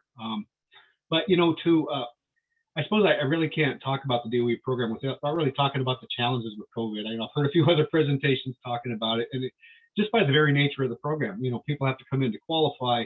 We go into their house to do an energy audit. We put a crew out there for a week to 2 weeks to do the work. Then we come back and do a thorough inspection at the end. So, when this originally started, the program kind of shut down. We couldn't get into homes. People were pretty like all of us. We didn't know what to do. We ended up putting together a COVID protocol and allowing remote application, which was helpful. But really, until the vaccines came in, the anxiety was still pretty high. Right now we're not having much problem getting into homes, but the current challenges are supply chain issues and labor. Windows used to take 2 to 3 weeks to get windows once we order them. Now we're talking 4 to 5 months. Furnaces used to take, almost immediately we could acquire them and schedule them to install. Now we're taking 3 months or so to get furnaces. EPDM roofs, which is a rubber roof we put on mobile homes that allows us to extend the life of this. Really, it's a large portion of affordable housing in Oregon.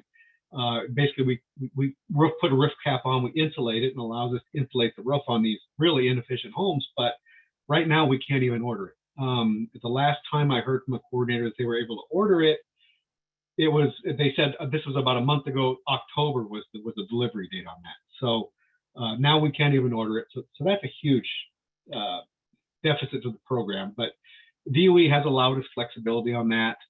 One of the things that was really affecting our spending was about a month ago or 2 months ago, coordinators started contacting me and saying, because we have to have the job completed by June 30 in order to utilize DOE funds.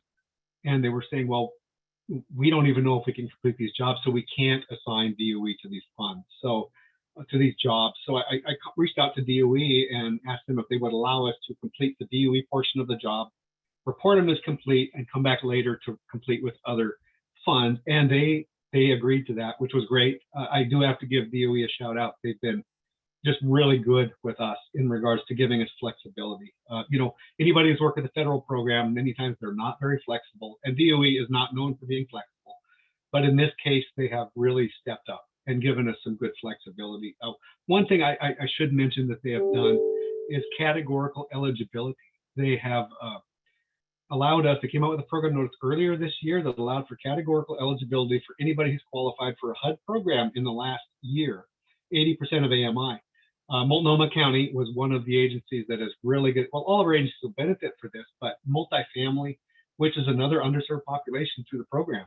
It's so difficult. We have to qualify 66% of the occupants in order to do a complex, which is a huge burden, and it's very hard to do that. It's just hard to be able to qualify that many people. So what this allows us to do, if there's a HUD-owned project, it's automatically qualified. So we can just go ahead and do that. So that is a huge gift from DOE. So we really appreciate that for sure. And I think that's also going to allow us to once again reach out to more of those of the underserved communities, people of color, because apartment complexes tends to have that makeup. So that's another really good for the program. Really good improvement for the program. We're excited about it. So this next year, we're hoping to get a lot more multifamily served. And just briefly, I don't know how we're doing on time, but you're great. You're going good. And I think we'll have time for the video. Oh, good. I'm hoping. I really want to get that video in because that really is You're doing it. good. Well, I'm going to go in briefly to just the people we've served during calendar year 21. 863 households. That's roughly 33% less than we normally serve. Normally it's 1,150 to 1,200, somewhere in there. 1,603 individuals, but that's COVID directly related. Everything is slowed down. It's frustrating for me. It's frustrating for our coordinators. But they're doing the best we can, and hopefully we'll get these issues solved and we can go back to normal. I know we're all feeling that. It's been a rough couple of years for sure. Demographics over the last 5 years. Ethnicity 7,949 non-Hispanic, 5,948 Hispanic were served. As far as race, 215 Native American, 206 Asian Americans, 171 African Americans, 52 Pacific Islanders, 11,185 Caucasians, 228 multiracial, and 1,961 unknown, not reported, someone who just doesn't want to report that. So, we're always striving to improve these numbers. And these, I do want to stress that, these are based on just people who qualified at 200% of poverty level. And weatherization is not necessarily an entitlement program. If you qualify for the program, you will get an energy audit. We will go out to your home, but there's program rules. We have to have cost-effective measures to do. And if there's not, many homes will go out to, if they've been previously weatherized or they live in a type of housing that there's nothing to be done, those are not reflected in these numbers. So, but we try to do every home we can. And now, of course, we're getting much more of a focus on air conditioning and heat pumps, due to the client heat dome we had last year, which was huge. So we're also looking at that aspect of the homes when we go in, allowed actually with LIHEAP allowing to put air conditioning in on gas homes to leave them climate ready when we're done. So that's another focus for the program. So with that, I hope I got it in time to where we can go ahead and look at the video. Great. Well, I'm going to go ahead and share my screen and bring that up, and I'll talk to you on the other side.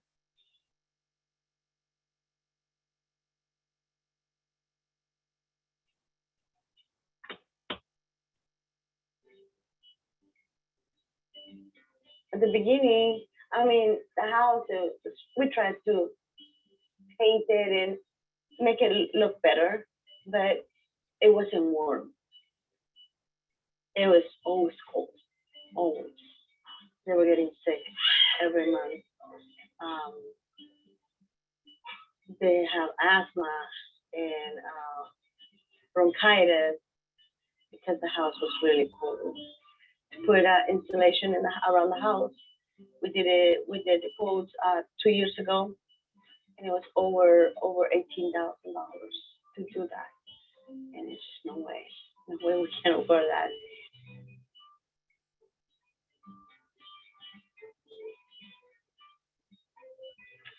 When I walked inside the house right away, I noticed how cold it was. The walls, everything felt so cold. But we have a process where we actually sit down and talk to the people to find out what exactly are their concerns about the current conditions of the house.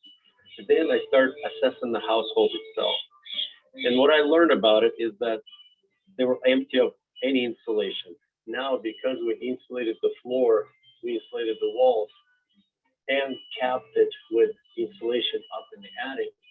Because of that, you need to use less energy of using your furnace and everything, because the heat will stay here a lot longer, and the furnace has to come up a lot less than before. They haven't get sick since they came and fixed the house. They haven't get sick at all. I haven't even walked into the hospital, into the ER. Now we can concentrate more on them than try to cover this window, try to cover this, especially on when it's a snow outside. And last year was bad, really, really bad. And we tried to protect them. They were walking like this because they have layers and layers and layers of clothes. Now they can be comfortable, walk in the house comfortable.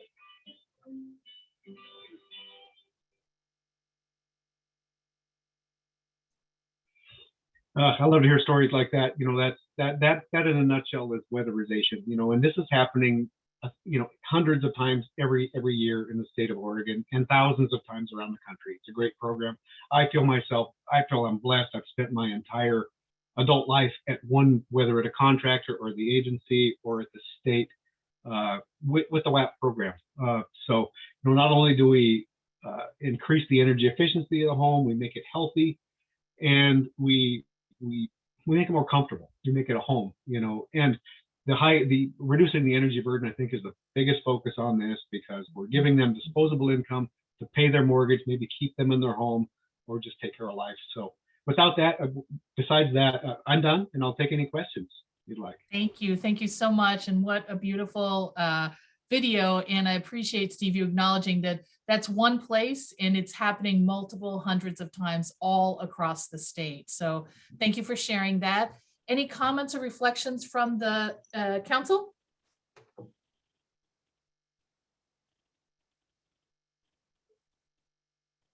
All right, I'm going to thank you for that effort, Steve, to get us through. And I do want to make an acknowledgement that I appreciate the attention and the data being shared related to racial justice and equity.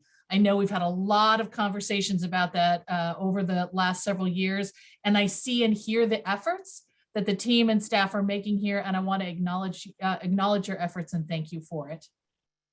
All right, let's talk about the water program.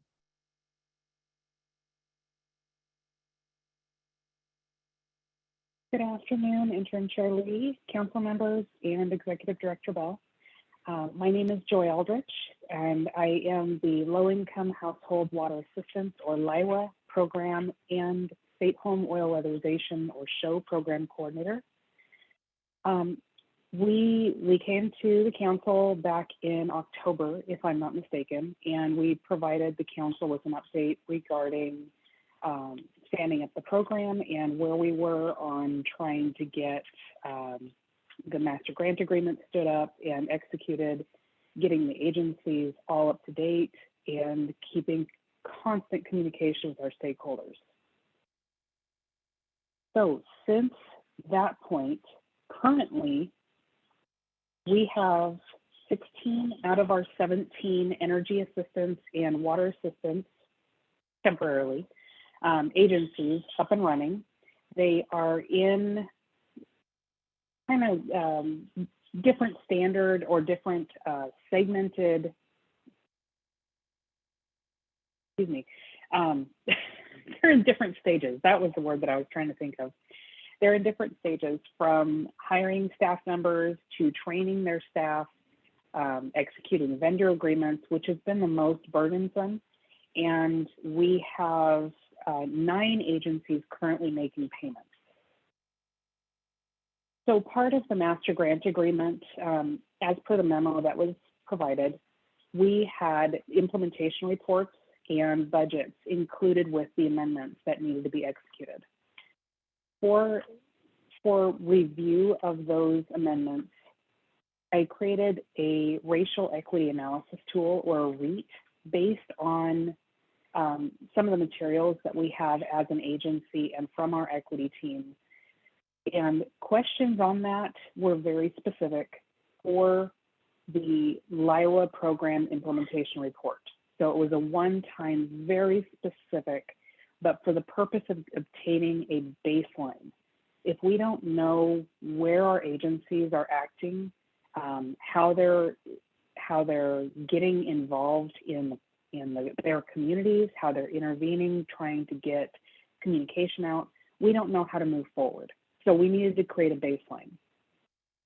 Some of the questions included, will the staffing demographics represent the populations and households most impacted in their service areas? That is something that we have discovered. We really like to create that comfort and that community feeling where if you need assistance, you want to go see somebody who is familiar, because that takes part of that stress away.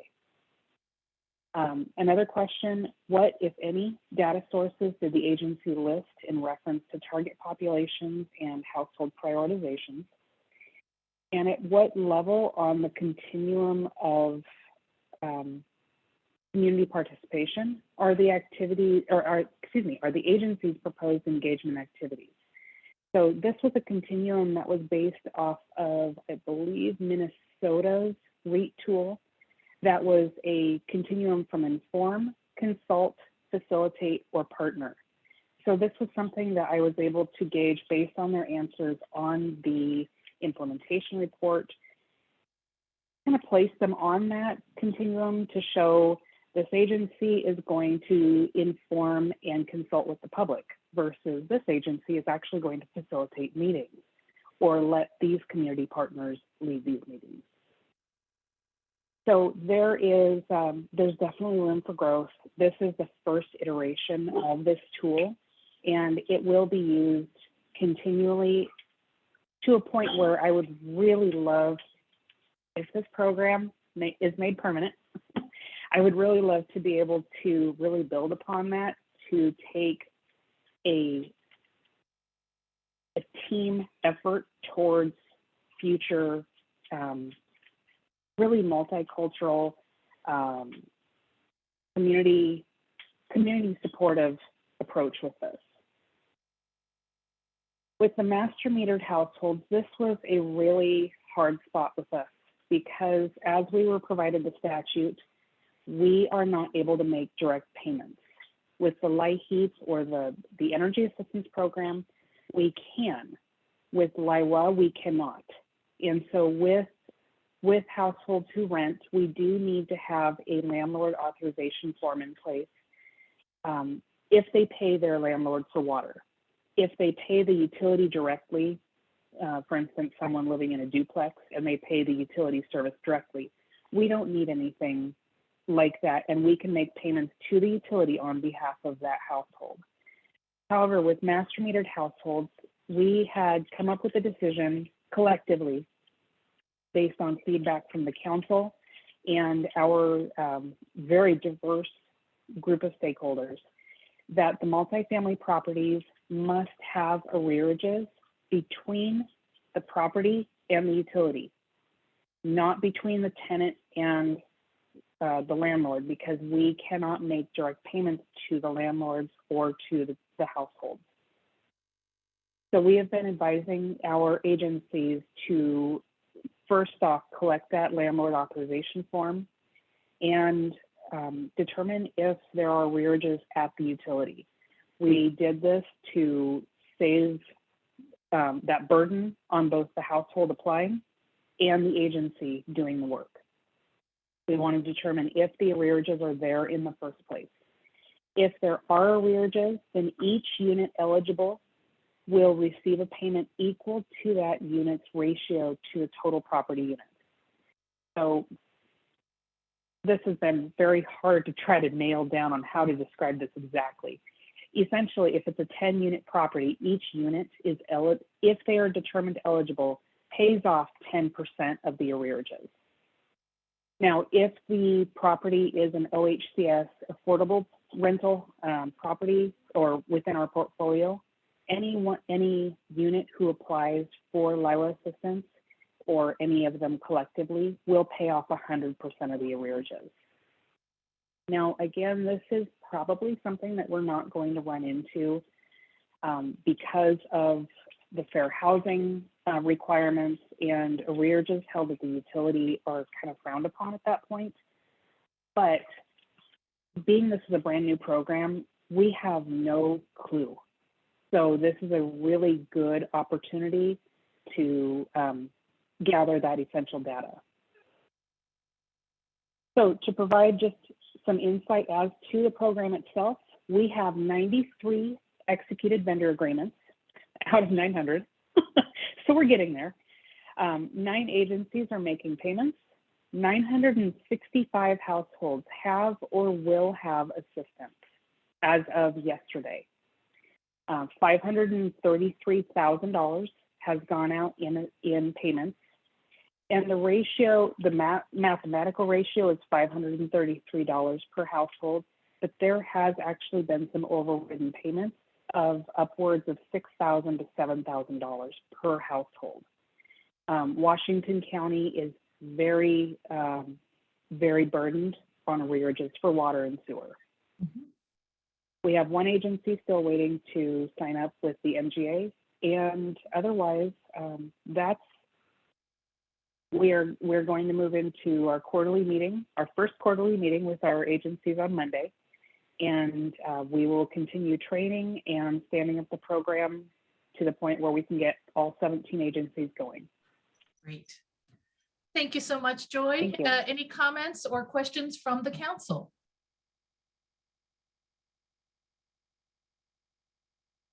Thanks, team, for the briefing. I just want to offer Tim and or Dan, do you have any comments that you would like to make before we move on?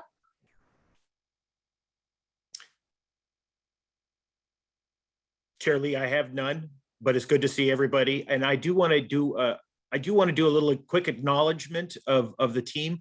You know, one of the things that as we look into the equity analysis tools and the things that we do as a team and the public meetings that we have, we had a little discussion beforehand and we realized that we generally do a land acknowledgement, and but this is different for world, for virtual world. And so we did a check with all of our team here, and we just want to acknowledge that from our home businesses today, that we are residing on the traditional territory of the Kalapuya tribe and the peoples therein. Thank you, Dan. Thank you for that. Yeah. Tim? Yeah. Yes.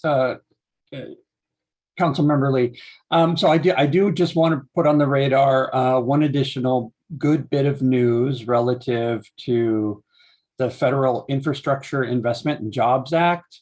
As part of that act, there was substantial new resources coming to the US DOE, essentially Weatherization Assistance Program. And just this week, we did receive notice from the US Department of Energy that Oregon will have the opportunity to apply for an additional $30 million of energy efficiency funding moving forward. So we have some really quick timelines that we need to work through, a lot of stakeholder engagement that we need to put forward moving forward, and community engagement, of course.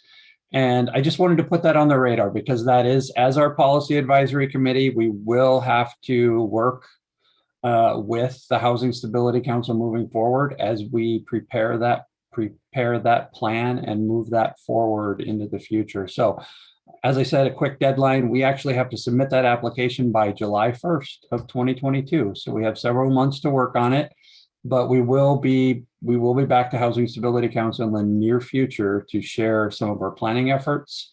And as we work towards completing and submitting this application for that new weatherization funding. Wonderful. That is fantastic news. And we are here ready and waiting and interested to be partnering with you on that. So thank you. Thanks for the team and the presentation. Now we are going to come back to some other pieces in the agenda. We have one briefing, which is about the 4% LIHTC. And then we're going to have a presentation for some of the data that we needed to have around the market cost proposal. And then after those two things, if we feel like we're in a place to consider a motion, we will do that. So I think, Natasha, these are both for you, and I'll give you, we've got now enough time to be able to do the briefing, and then we'll have the discussion for the market cost. Okay, so I will, I'm gonna look, I think, yes, I see the rest of the folks have joined back. Okay, so we have, there's a couple briefing items that we have queued up on the agenda. The first one is around our a resource allocation strategy. And to launch that strategy, I do want to just provide my verbal update around our 4% LIHTC and PAB conversations that we've been engaging in. Andrea has stepped her whole self into these conversations as well, and so I really appreciate that leadership and support as we really navigate uncharted territory, I think, in Oregon, and recasting our 4% program under a competitive light, under a light of deliberate collaboration and partnership with our jurisdictional funders, our housing authorities. We're about to embark on some kind of key points here in the coming weeks. Towards the end of April, we have our next private activity bond committee meeting, and that is the meeting where we're aiming to present our kind of united strategy and united front with our other funding partners. And part of that is fundamentally to manage our pipeline in collaboration with housing authorities, with jurisdictions that are public funders of affordable housing. This is a resource that has long been relied on as a leverage point for local resources, and we want to make sure that that can continue to be the case to foster the development of housing across the state. And I will say that OHCS's role needs to be to both be supportive and deferential to local investments and apply that statewide lens to make sure that whenever and wherever possible to ensure there's rural representation, that where they're from those communities that don't have local resources to do their own funding opportunities, we are able to, that's where we have LIFT. That is where it's been a very impactful tool to be able to bring that 4% equity into rural communities. So I think we are having some really robust conversations with the housing authority partners. And as we finalize materials for that April meeting, we'll be able to report next month on that final agreement that we're just whispers away from at this point in time. In addition, we are working avidly with our other public funders, Metro, Portland Housing Bureau included, around how can we really steward our resources. We have between all of our sources, there are a lot yet to be seen, and so that's where you had the presentation around the desire and interest to leverage the LIFT and PS and HCF in collaboration with those efforts. And so I think all of those are really promising efforts, and ones that we're excited to be moving forward with as a really deliberate and clear signal of that partnership. And so I think with that, I just will ask if there's any questions around the 4%. I also did want to just very briefly touch on short session investments, just to have everybody looped in on where we are in thinking of that and considering that. Wonderful. Comments, reflections on the 4% briefing?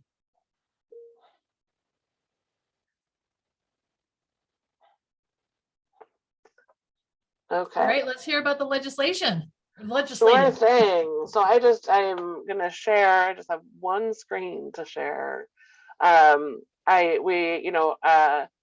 Was very exciting to get such significant investment through the short session of the legislature towards affordable rental housing. In seeking those resources, we're really making a concerted effort to tie to existing efforts that were underway and ongoing, so that we would be able to successfully get those resources into communities in the near term. Of those resources, I kind of laid out in 4 little buckets here what the big monies are. $65 million flagged for preservation. Again, we have several outstanding preservation offerings. We'll be meeting with the Preservation Steering Committee next week to help inform where we think those should be programmed. I think to a substantial, we plan to put them into existing offerings. We've also really, as we discussed last month, connected to the rent increase policy, intend to launch an effort toward, I would call it portfolio stabilization, where we are seeing projects in our portfolio that are struggling to make ends meet on an ongoing basis and are really the most at risk of wanting to put forward extreme rent increases. And we're saying those are not situations where we want to place that burden solely on tenants. We need to make sure that we are able to create an intervention that can then kind of recast that project under a successful and more sustainable light with agreed upon small regular rent increases. And so that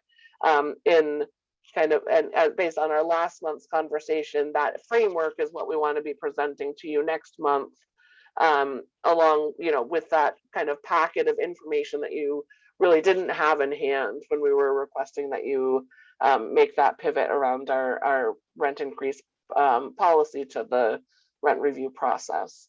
So that we're, engaging with stakeholders next week around that, and hope to have a lot more information around programming those resources. That second bucket is the one that we'll be coming back to in just a moment to talk about the market cost offset fund. And that was, meant to do a quick stimulus to be able to make sure that projects that have already gone through funding processes are able to move forward. 35 million for new affordable rental housing. As we went through the legislative session, we flagged that that would be resources to add to our small project NOFA that we will be doing next year. That is a resource that has been a NOFA that has been terrifically oversubscribed and doesn't leverage the 4% tax credit, so allows kind of really clear paths for that to be deployed. And then finally, another 20 million to add to our manufactured home park preservation offering. That is open now. It's kind of first come, first reviewed. And, I think that there's, as we hear testimony regularly from partners working in around manufactured home parks, there is a great need and opportunities to really purchase those properties and stabilize their affordability over the long term at this point in time.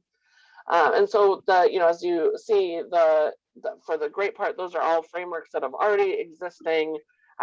When we created those frameworks, we made clear that if other resources become available, we would program those in. So those are our intentions to do so. We'll be coming back with what the preservation recommendation is and a new framework around that stabilizing pool next month. We're also I put on the coming preview of coming attractions. In addition to that framework for the portfolio stabilizing fund, we'll be bringing some of the recommendations and outcomes from our wildfire direct award process that we have been focusing on. Again, those resources were ones when we put together our funding calendar, we signaled that we could set aside to projects that could move faster than our traditional NOFA processes would allow. And so we're kind of reviewing all of those requests, identifying really with a readiness to proceed and impact to community lens, those that will be moving forward to council for approval. And then we've previously briefed you on the report out from the co-location of affordable rental housing with early learning center and daycare centers. And so that's a programmatic framework that we need to get to you in the coming, I don't know that it'll be next month, that'll probably be the month after, to determine how to operationalize those. In addition, we are kind of including within that framework or a piggyback framework, we have another $10 million from the 2021 legislature that's around property acquisition. And so are pursuing some strategies to work those in tandem. And so I think we'll kind of present that overall frame for you. And so that's what we've gotten recently and what you're going to see coming across from those resources. If there's any question or discussion. Comments, questions, reflections for Natasha on the legislative update?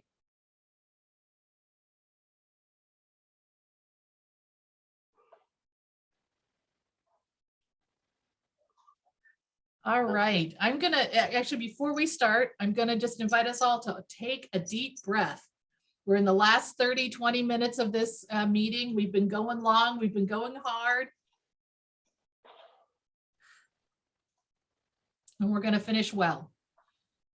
I'm going to suggest that what we do is we allow Natasha and staff to present the 4 data points that we requested to be able to take a look at. We then ask questions for clarification or understanding about those 4 data points that we asked for. Then we go into discussion, and then we'll see whether there's any stomach for a motion. Is that acceptable to folks? All right, Natasha and team, let us know what you're able to tell us. And I want to acknowledge, actually, before we do that, one is doing this on the fly. I just want to salute you all. 2 is I want to offer every grace that this is not going to be taken for or against. This is back of the napkin within an hour's worth of turnaround. And I want to respect that and understand that you are not giving us hard assurance.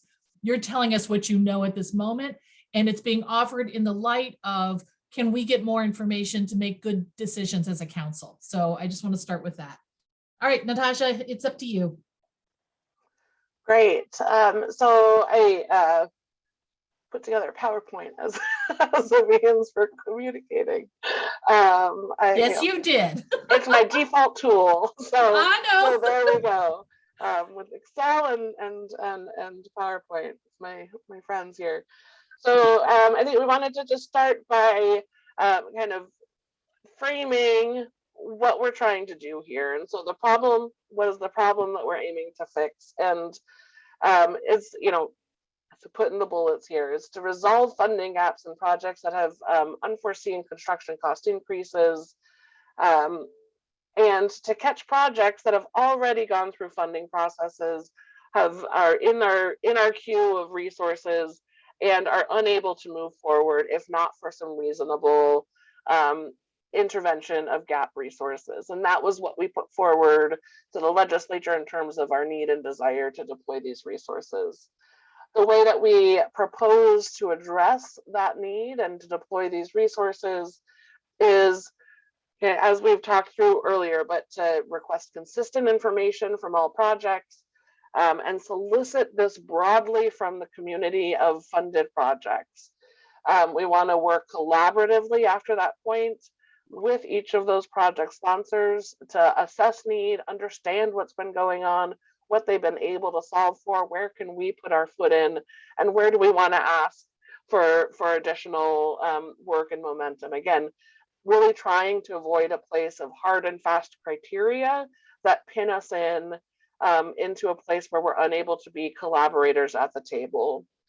And then we create the recommendations. So, so the production team works avidly with each of their sponsors on project specific questions, pulls that together, and then we review it as an internal finance committee, which is, representation from across the agency of subject matter expertise to be able to apply a lens of consistency, of scrutiny, of assurance that these are really highest and best use for resources. And then those are recommendations that are prepared then for the executive director to approve.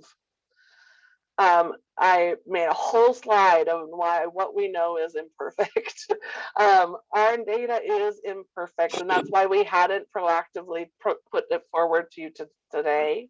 Happy to do so right now, but just with these caveats. This is information that's been provided to us proactively by those that knew that we were going to potentially have a means to intervene. That really truly means that these are the groups that are tracking legislative work, that are listening to council meetings, that are connected and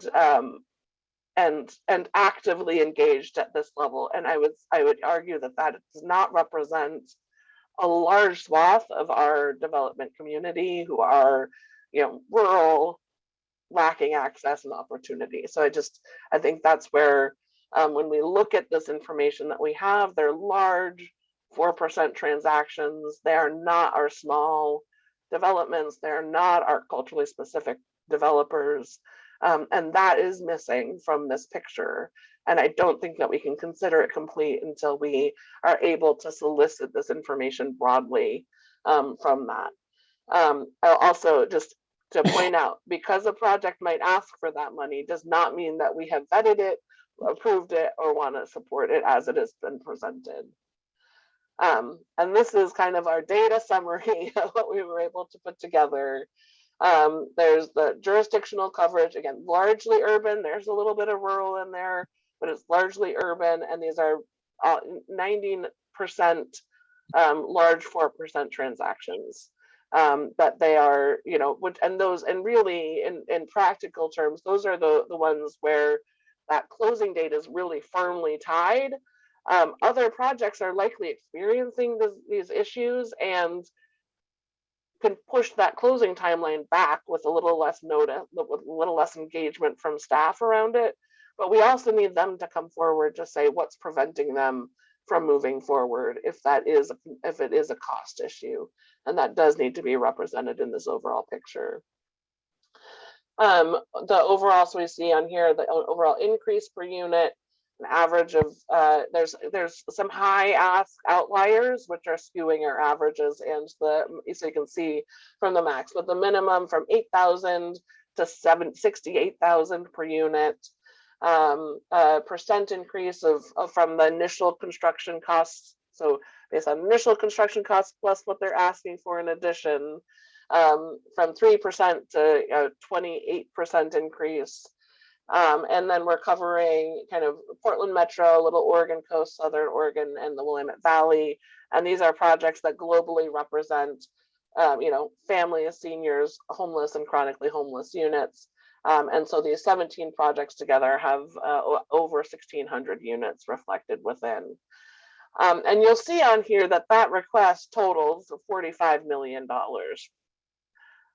We're not intending to fund all of those as exactly they've requested, right? I mean, so that is where there's going to be projects where it will make sense, or they've done their diligence, or somebody just put out a large number saying this is the need, and that's got what put on the spreadsheet, and we haven't really had the opportunity or means for digging in with them around it. And that though we have 50 million here flagged from the market cost offset fund, we have 10 million to support property acquisition. We also have other tools at our disposal if we find that there's if over the funding process a lift project has dropped off, we have the ability to recommend, if it wouldn't have impacted scoring, and they would, that we add other resources to it. So to the best degree possible, our intention is to engage and find the best appropriate problem or solution to solve these problems in their funding gaps. And in that vein, really wanting with an explicit directive to make that 50 million stretch as long as we possibly can, because this is not a problem that's limited just to the next few projects. It's going to persist throughout the pipeline. And then when we think about what that risk, if we don't move forward with this today, is that we have, of those 17 projects, there are projects there that are closing within the next 30 to 90 days. There are projects that are expressing that if they can't understand, identify that they have a partner in solving their problem, they're going to lose their investor commitment or have to renegotiate it. They're going to have to lose or renegotiate their contract commitments. And those have cascading impacts to project budgets over a very, and so then the problem becomes bigger and larger over time.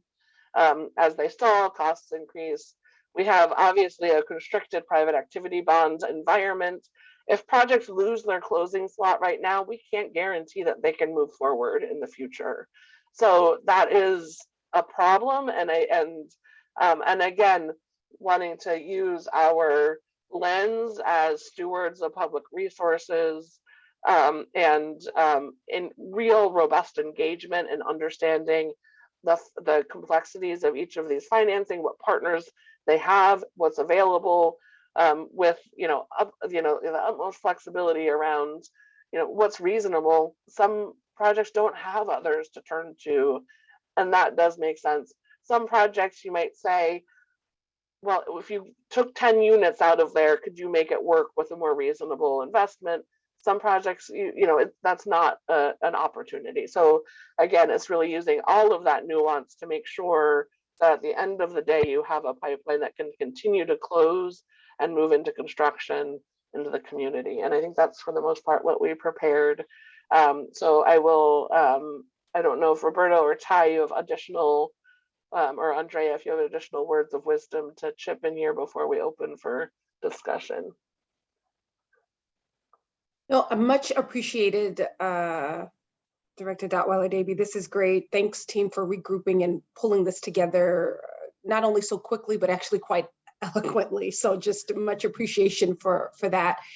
And then I would just say these are things that we know, but just for the council, as you're taking this information in, thinking about it, thinking about policy direction for us, is that really the premise by which we're engaging council is to seek advisement and hopefully support that directionally this policy is headed in the right place, that there's exercised due diligence, and recognizing that there's still additional detail for the team to take back and be able to work through, but it's really the policy direction in which we're seeking council's engagement and advisement today. So just appreciation to all of the energy to this topic.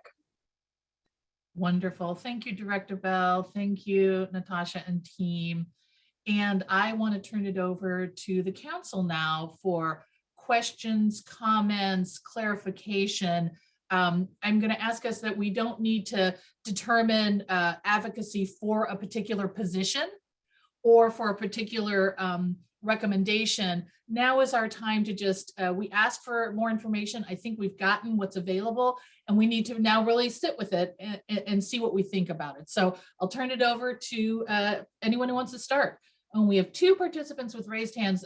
Commissioner Menez, who am I seeing right now? Apologize if I skip someone, and we'll go to you next. Thank you.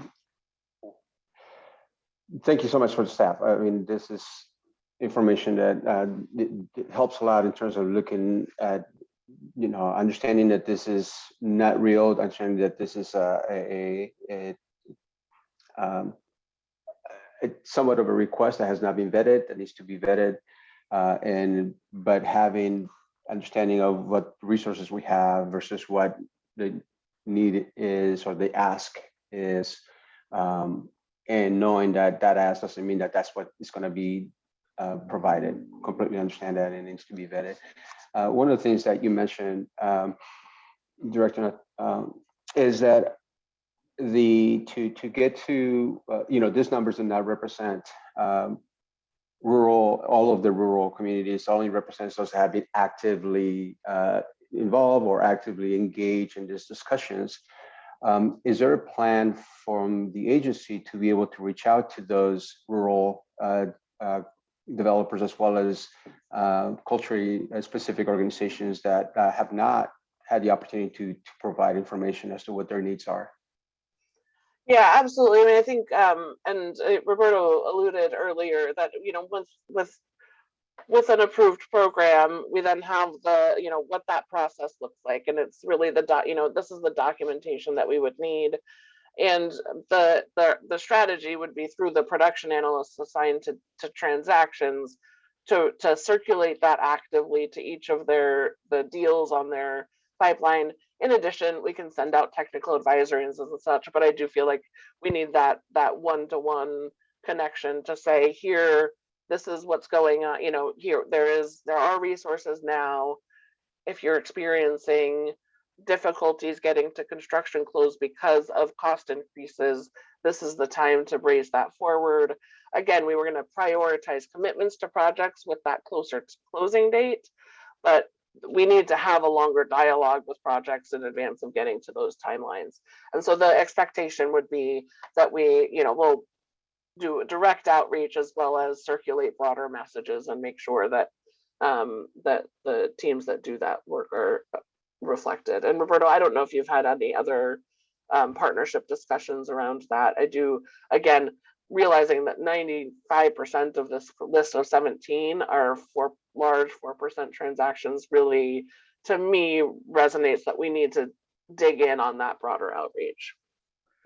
Yeah, I'll just add that I think we heard this morning the House in Oregon as one of the groups that brings rural communities and rural organizations. That's certainly one of the spaces where we could come and share more now that we've got the approved framework and here how we can move it forward within this.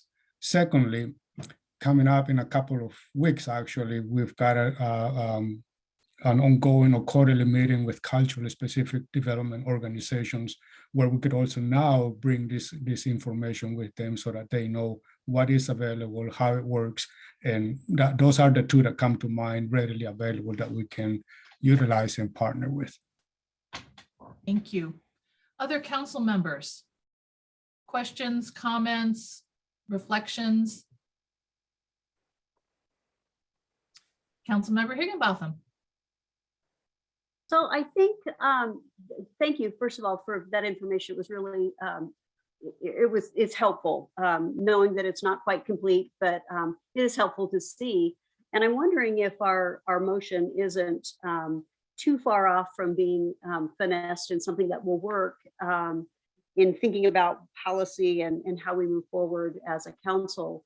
And I think that geographic equity is one of those things that we need to add, the geographic equity lens, and maybe just one or two other nuances to the motion that's currently available. And I think that might get us to where we need to be. Wonderful. I'm going to circle right back to you in just a moment. Other council members who have not had a chance to weigh in or reflect.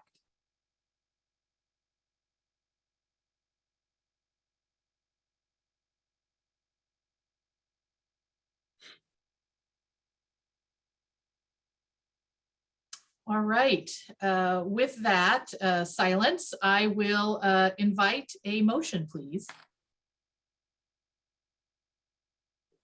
I would make the motion that's on the table and add that OHCS move forward with the geographic and equity lens.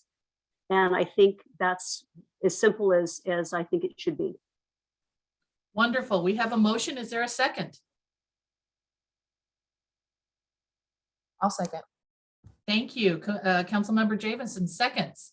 Is there any further discussion on the motion? Roll call, please. Thank you, council members. Councilmember Farrell. Yes. Chair Hall. Yes. Councilmember Higginbotham. Yes. Councilmember Jamison. Yes. Acting Chair Lee. Yes. Councilmember Mena. Yes. Thank you. Motion passes. Let's all just take another deep breath. That was such incredible work and total team effort. And I just want to thank everyone for standing up for their, their concerns and their questions. And I want to acknowledge staff standing up and saying, here's, what we know and share. And I want to say we worked all in. I feel really good right now. And I hope everyone else does too. And we're going to look forward to getting some data back from you all next month about where we got to between now and next meeting with the geographic and equity lens addition that Councilmember Higginbotham suggested. So good work, team. We're going to end a little early unless Director Bell, there's anything additional you would like to comment on. No, much appreciation to our partners and the public comment for pushing us and bringing your experience. And then of course, just appreciation for the council. I think we've said it all today, so we'll take our 5 minutes back. Exactly. I just want to have one last comment, which is I want to appreciate Chair Hall so deeply. It is a challenge to facilitate this meeting. And the few times I step in support, I am constantly reminded of my gratitude for the additional effort and work that being the chair of this mighty convening of people of all sorts takes. So thank you, Chair Hall. And with that, I will say happy Friday and enjoy the rest of the day. Thank you. Thanks, everybody. Take care.